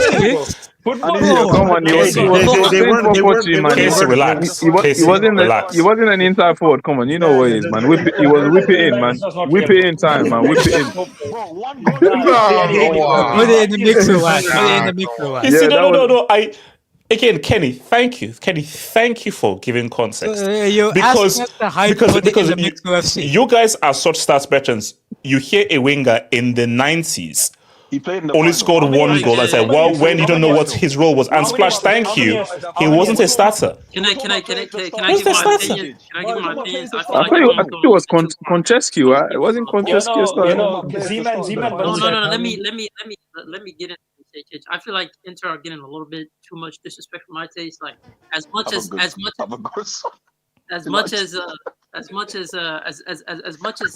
make fun of Inter and Mourinho and whatnot. Let's be honest, like in terms of the competition they faced at that time, right? They faced the Barca side. They also defeated you, Chelsea, but I don't know why you don't want to mention that story. For some reason. By the way.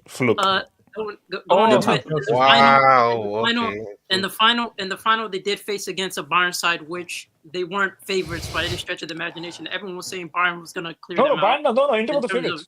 In terms of they weren't clear favorites. There's no way you went into that final thinking they were clear favorites. No, bro. That was the Bayern team on rebuild. Oh no! Wait, hold on.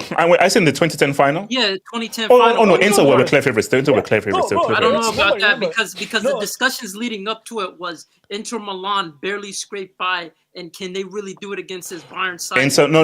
Like trust me, I remember Inter were expected to win that final. They were. But going on to it, I look at that level of competition in terms of those type of standards of teams that they did face. And I do, and that's Chelsea team and that Barca team, bro. Yeah. Even though it's jet lag text, let's keep. To be fair, the 09 Chelsea team were actually really good. But going on to it, if we're comparing them in terms of achievements done, I do rate the 98-99 in terms of achievements, in terms of how difficult it was for them at that era. The fact that they were competing for the EPL compared to, let's be honest, PSG had ample amount of press. Do you know how much United ran that league for the French league? For the French league, no. Which one? Again. If we're Zeman, no. Zeman's point was that season, Arsenal took them to the last day of the season. PSG won their league in September. Bro. PSG had players that were averaging 20 games in the league, man. Like that's how comfortable they were. No, but Gonzalo Ramos will start padding in that damn league, man. Yeah, and the fact that they won it by 19 points compared to second place, they weren't really but they were competing against Marseille, bro. And then but Marseille isn't better than Arsenal. What are we talking about? That Arsenal side. That was more of a competition. Zeman, you're making a mistake. That's more of a competition. I'm looking at it. The thing is, when we're comparing eras to era, we have to put context behind what these teams were facing. We're comparing treble to treble. If you're saying two to team, then obviously the 98-99, they have fucking Gary Neville. My God, like they have players. That's what I'm saying. But that's not. No. Wait. Hold up. Zeman is making two different things. What Zeman is saying is that United's treble was far harder and more commendable than PSG's treble. Yeah, more impressive. Let's bro. The least impressive treble is PSG's treble. It is. It's the least impressive treble. My whole point is when we're comparing treble, it just can't be down to basically team versus team. That's uneven when we're talking about different eras. Now, if we're doing it based off the level of competition and how much they had to grind out results against tougher opposition in their respected era, then you have to put context. But hold on, Ziman, pertaining to everyone's answers, team to team, just compare team to team. Which teams are categorically better than this PSG team of the treble teams? Okay. In terms of context between era, I'll put PSG low compared to other teams. I would say they're one of the least. So you're putting Inter ahead, both Bayerns, both Barças. Yeah. I'm talking about the context there. Now, if you're saying team to team, team versus team, obviously I put the both Barca sides. I do put Bayern. I do think the latest Bayern version. What is it? 2019, 2020. I do think that side they would take them. They would take them on. It would be a 50-50 game. I do think the Man City side is just more evened out. I do think they have enough to hit them in the counter, and I do think they have the ability to really press them up and actually create chances against them while being defensively solid. So I would say the Man City side will be able to get the best out of him. Inter Milan, again, Inter Milan. As much as we want to say it's a landslide, let's be honest, like Inter Milan in terms of their dark arts and being able to defend and hit teams in the counter, just like Spurs were doing, I do think they have the ability to exploit them. I don't think it's as simple as Inter Milan does win in a landslide. But if I'm talking about just in terms of quality, PSG just have more quality in players. But again, I think Inter Milan is being way too disrespected if it's team to team versus team. Bro, do you know how good that Inter team was? They were better than PSG. They're not better, but let's try to act like these guys can't be caught off. Like, No, for me. I'm just looking at tactics, and peak Mourinho. That Inter team beats that PSG team 100%. Peak Mourinho, 100%. Peak Mourinho. What does it mean? Mourinho? Oh no! The same Mourinho. The same Mourinho that dunks on your Barca team when Inter had 10 men. That's it. We only say peak and prime for players. Like Mourinho's the only one who gets that as a man. Yeah, for some reason this bump gets up with murder, bro. This donkey hasn't won this donkey hasn't won a single. It's more like purple patch Mourinho. When was purple patch? No, bro, Ricardo. Mourinho is the biggest purple patch merchant. The guy hasn't won a single knockout UCL game since 2014. He hasn't won a single knockout UCL game since 2014. Get it done. That's it. Like, so they've no way. I've never seen a manager have form, man. Casey. You see, I don't know what you're talking about. That's the problem. And also, Casey, you can't just come in here and just start telling lies, bro. I don't know what you're about. The problem is KC, me, and everyone around you. The only reason why we get into Mourinho is because you put him in a pedestal to the point where he can't be critical. Yeah. That's the only problem. Like, nobody. Nah, but that's really like you peak. We don't say prime Pep, prime Fergie. Because as soon as we start mentioning his hey, look, Barry, that's what makes him special. That's what makes him special. What's Mourinho's current form right now? What's Mourinho's current form? You guys are weird. You guys are weird. You guys are weird.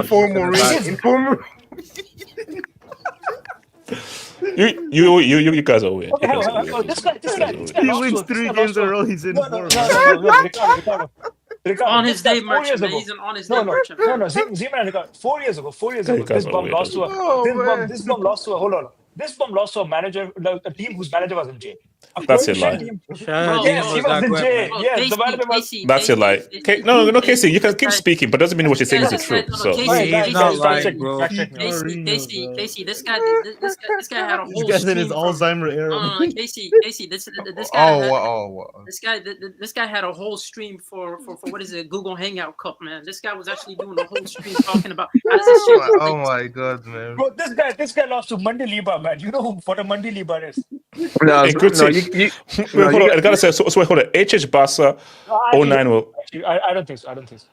No. I think Casey makes an interesting point in terms of, because remember that was PO, and shout out to PO and everything. No, so but again, but you know what the issue is? that was still a possession-based team, and peak Etso, still a very good Henry, and still a deadly Messi. No. And it's like, so for me, remember, this is Bundesliga, but you know what? No, that Barca, they win, bro. They win. That Barca team win. No, for me, no. But put it this way, it's a closer game than, let's say, 14-15. Barca or 12-13. Like 12-13 Bayern will decimate this team. Absolutely destroy them. Like they'll rip them apart. Again, if we're looking at player team to team, player for player, I'm sorry, that Barca midfield dominates that PSG midfield. We're talking about attack.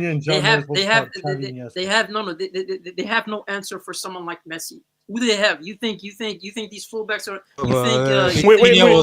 Wait, bro. Forget Messi and so forth. What do they have for freaking Etso? They don't have that much, bro. He's What's it? Pacho and Marquinhos are going to stop peak Etso. No. Etso is dropping a two-piece. Easy two-piece. Zeman, my reasoning is very simple. Like it's almost like 16 years have passed since then. Like I think like Brazil 2002, like that's a great team. But this PSG team is going to wipe the floor with them. No, they won't. Shut up. Casey. The problem with that argument is this PSG team. What they lack is physicality in general. But they're good athletes. So you can't really make that much argument. Doesn't matter if you get physical against them, they're screwed. Bro, you get physical against them, these guys are screwed. I need you and Casey one-on-one stream, man. They're arguing. No, I don't know. Yeah, I would love that. Casey has made my blood boil long enough, bro. I thought Ricardo made my blood boil. I think Casey has taken this to the next level, bro. So it's yes. No. Do I get an award for that? Yeah, can we have a what's it called, a collab stream with Casey on the show? Hell no, guys. This is Solus for real, guys. I'll see you on Saturday. One love, peace out, peace.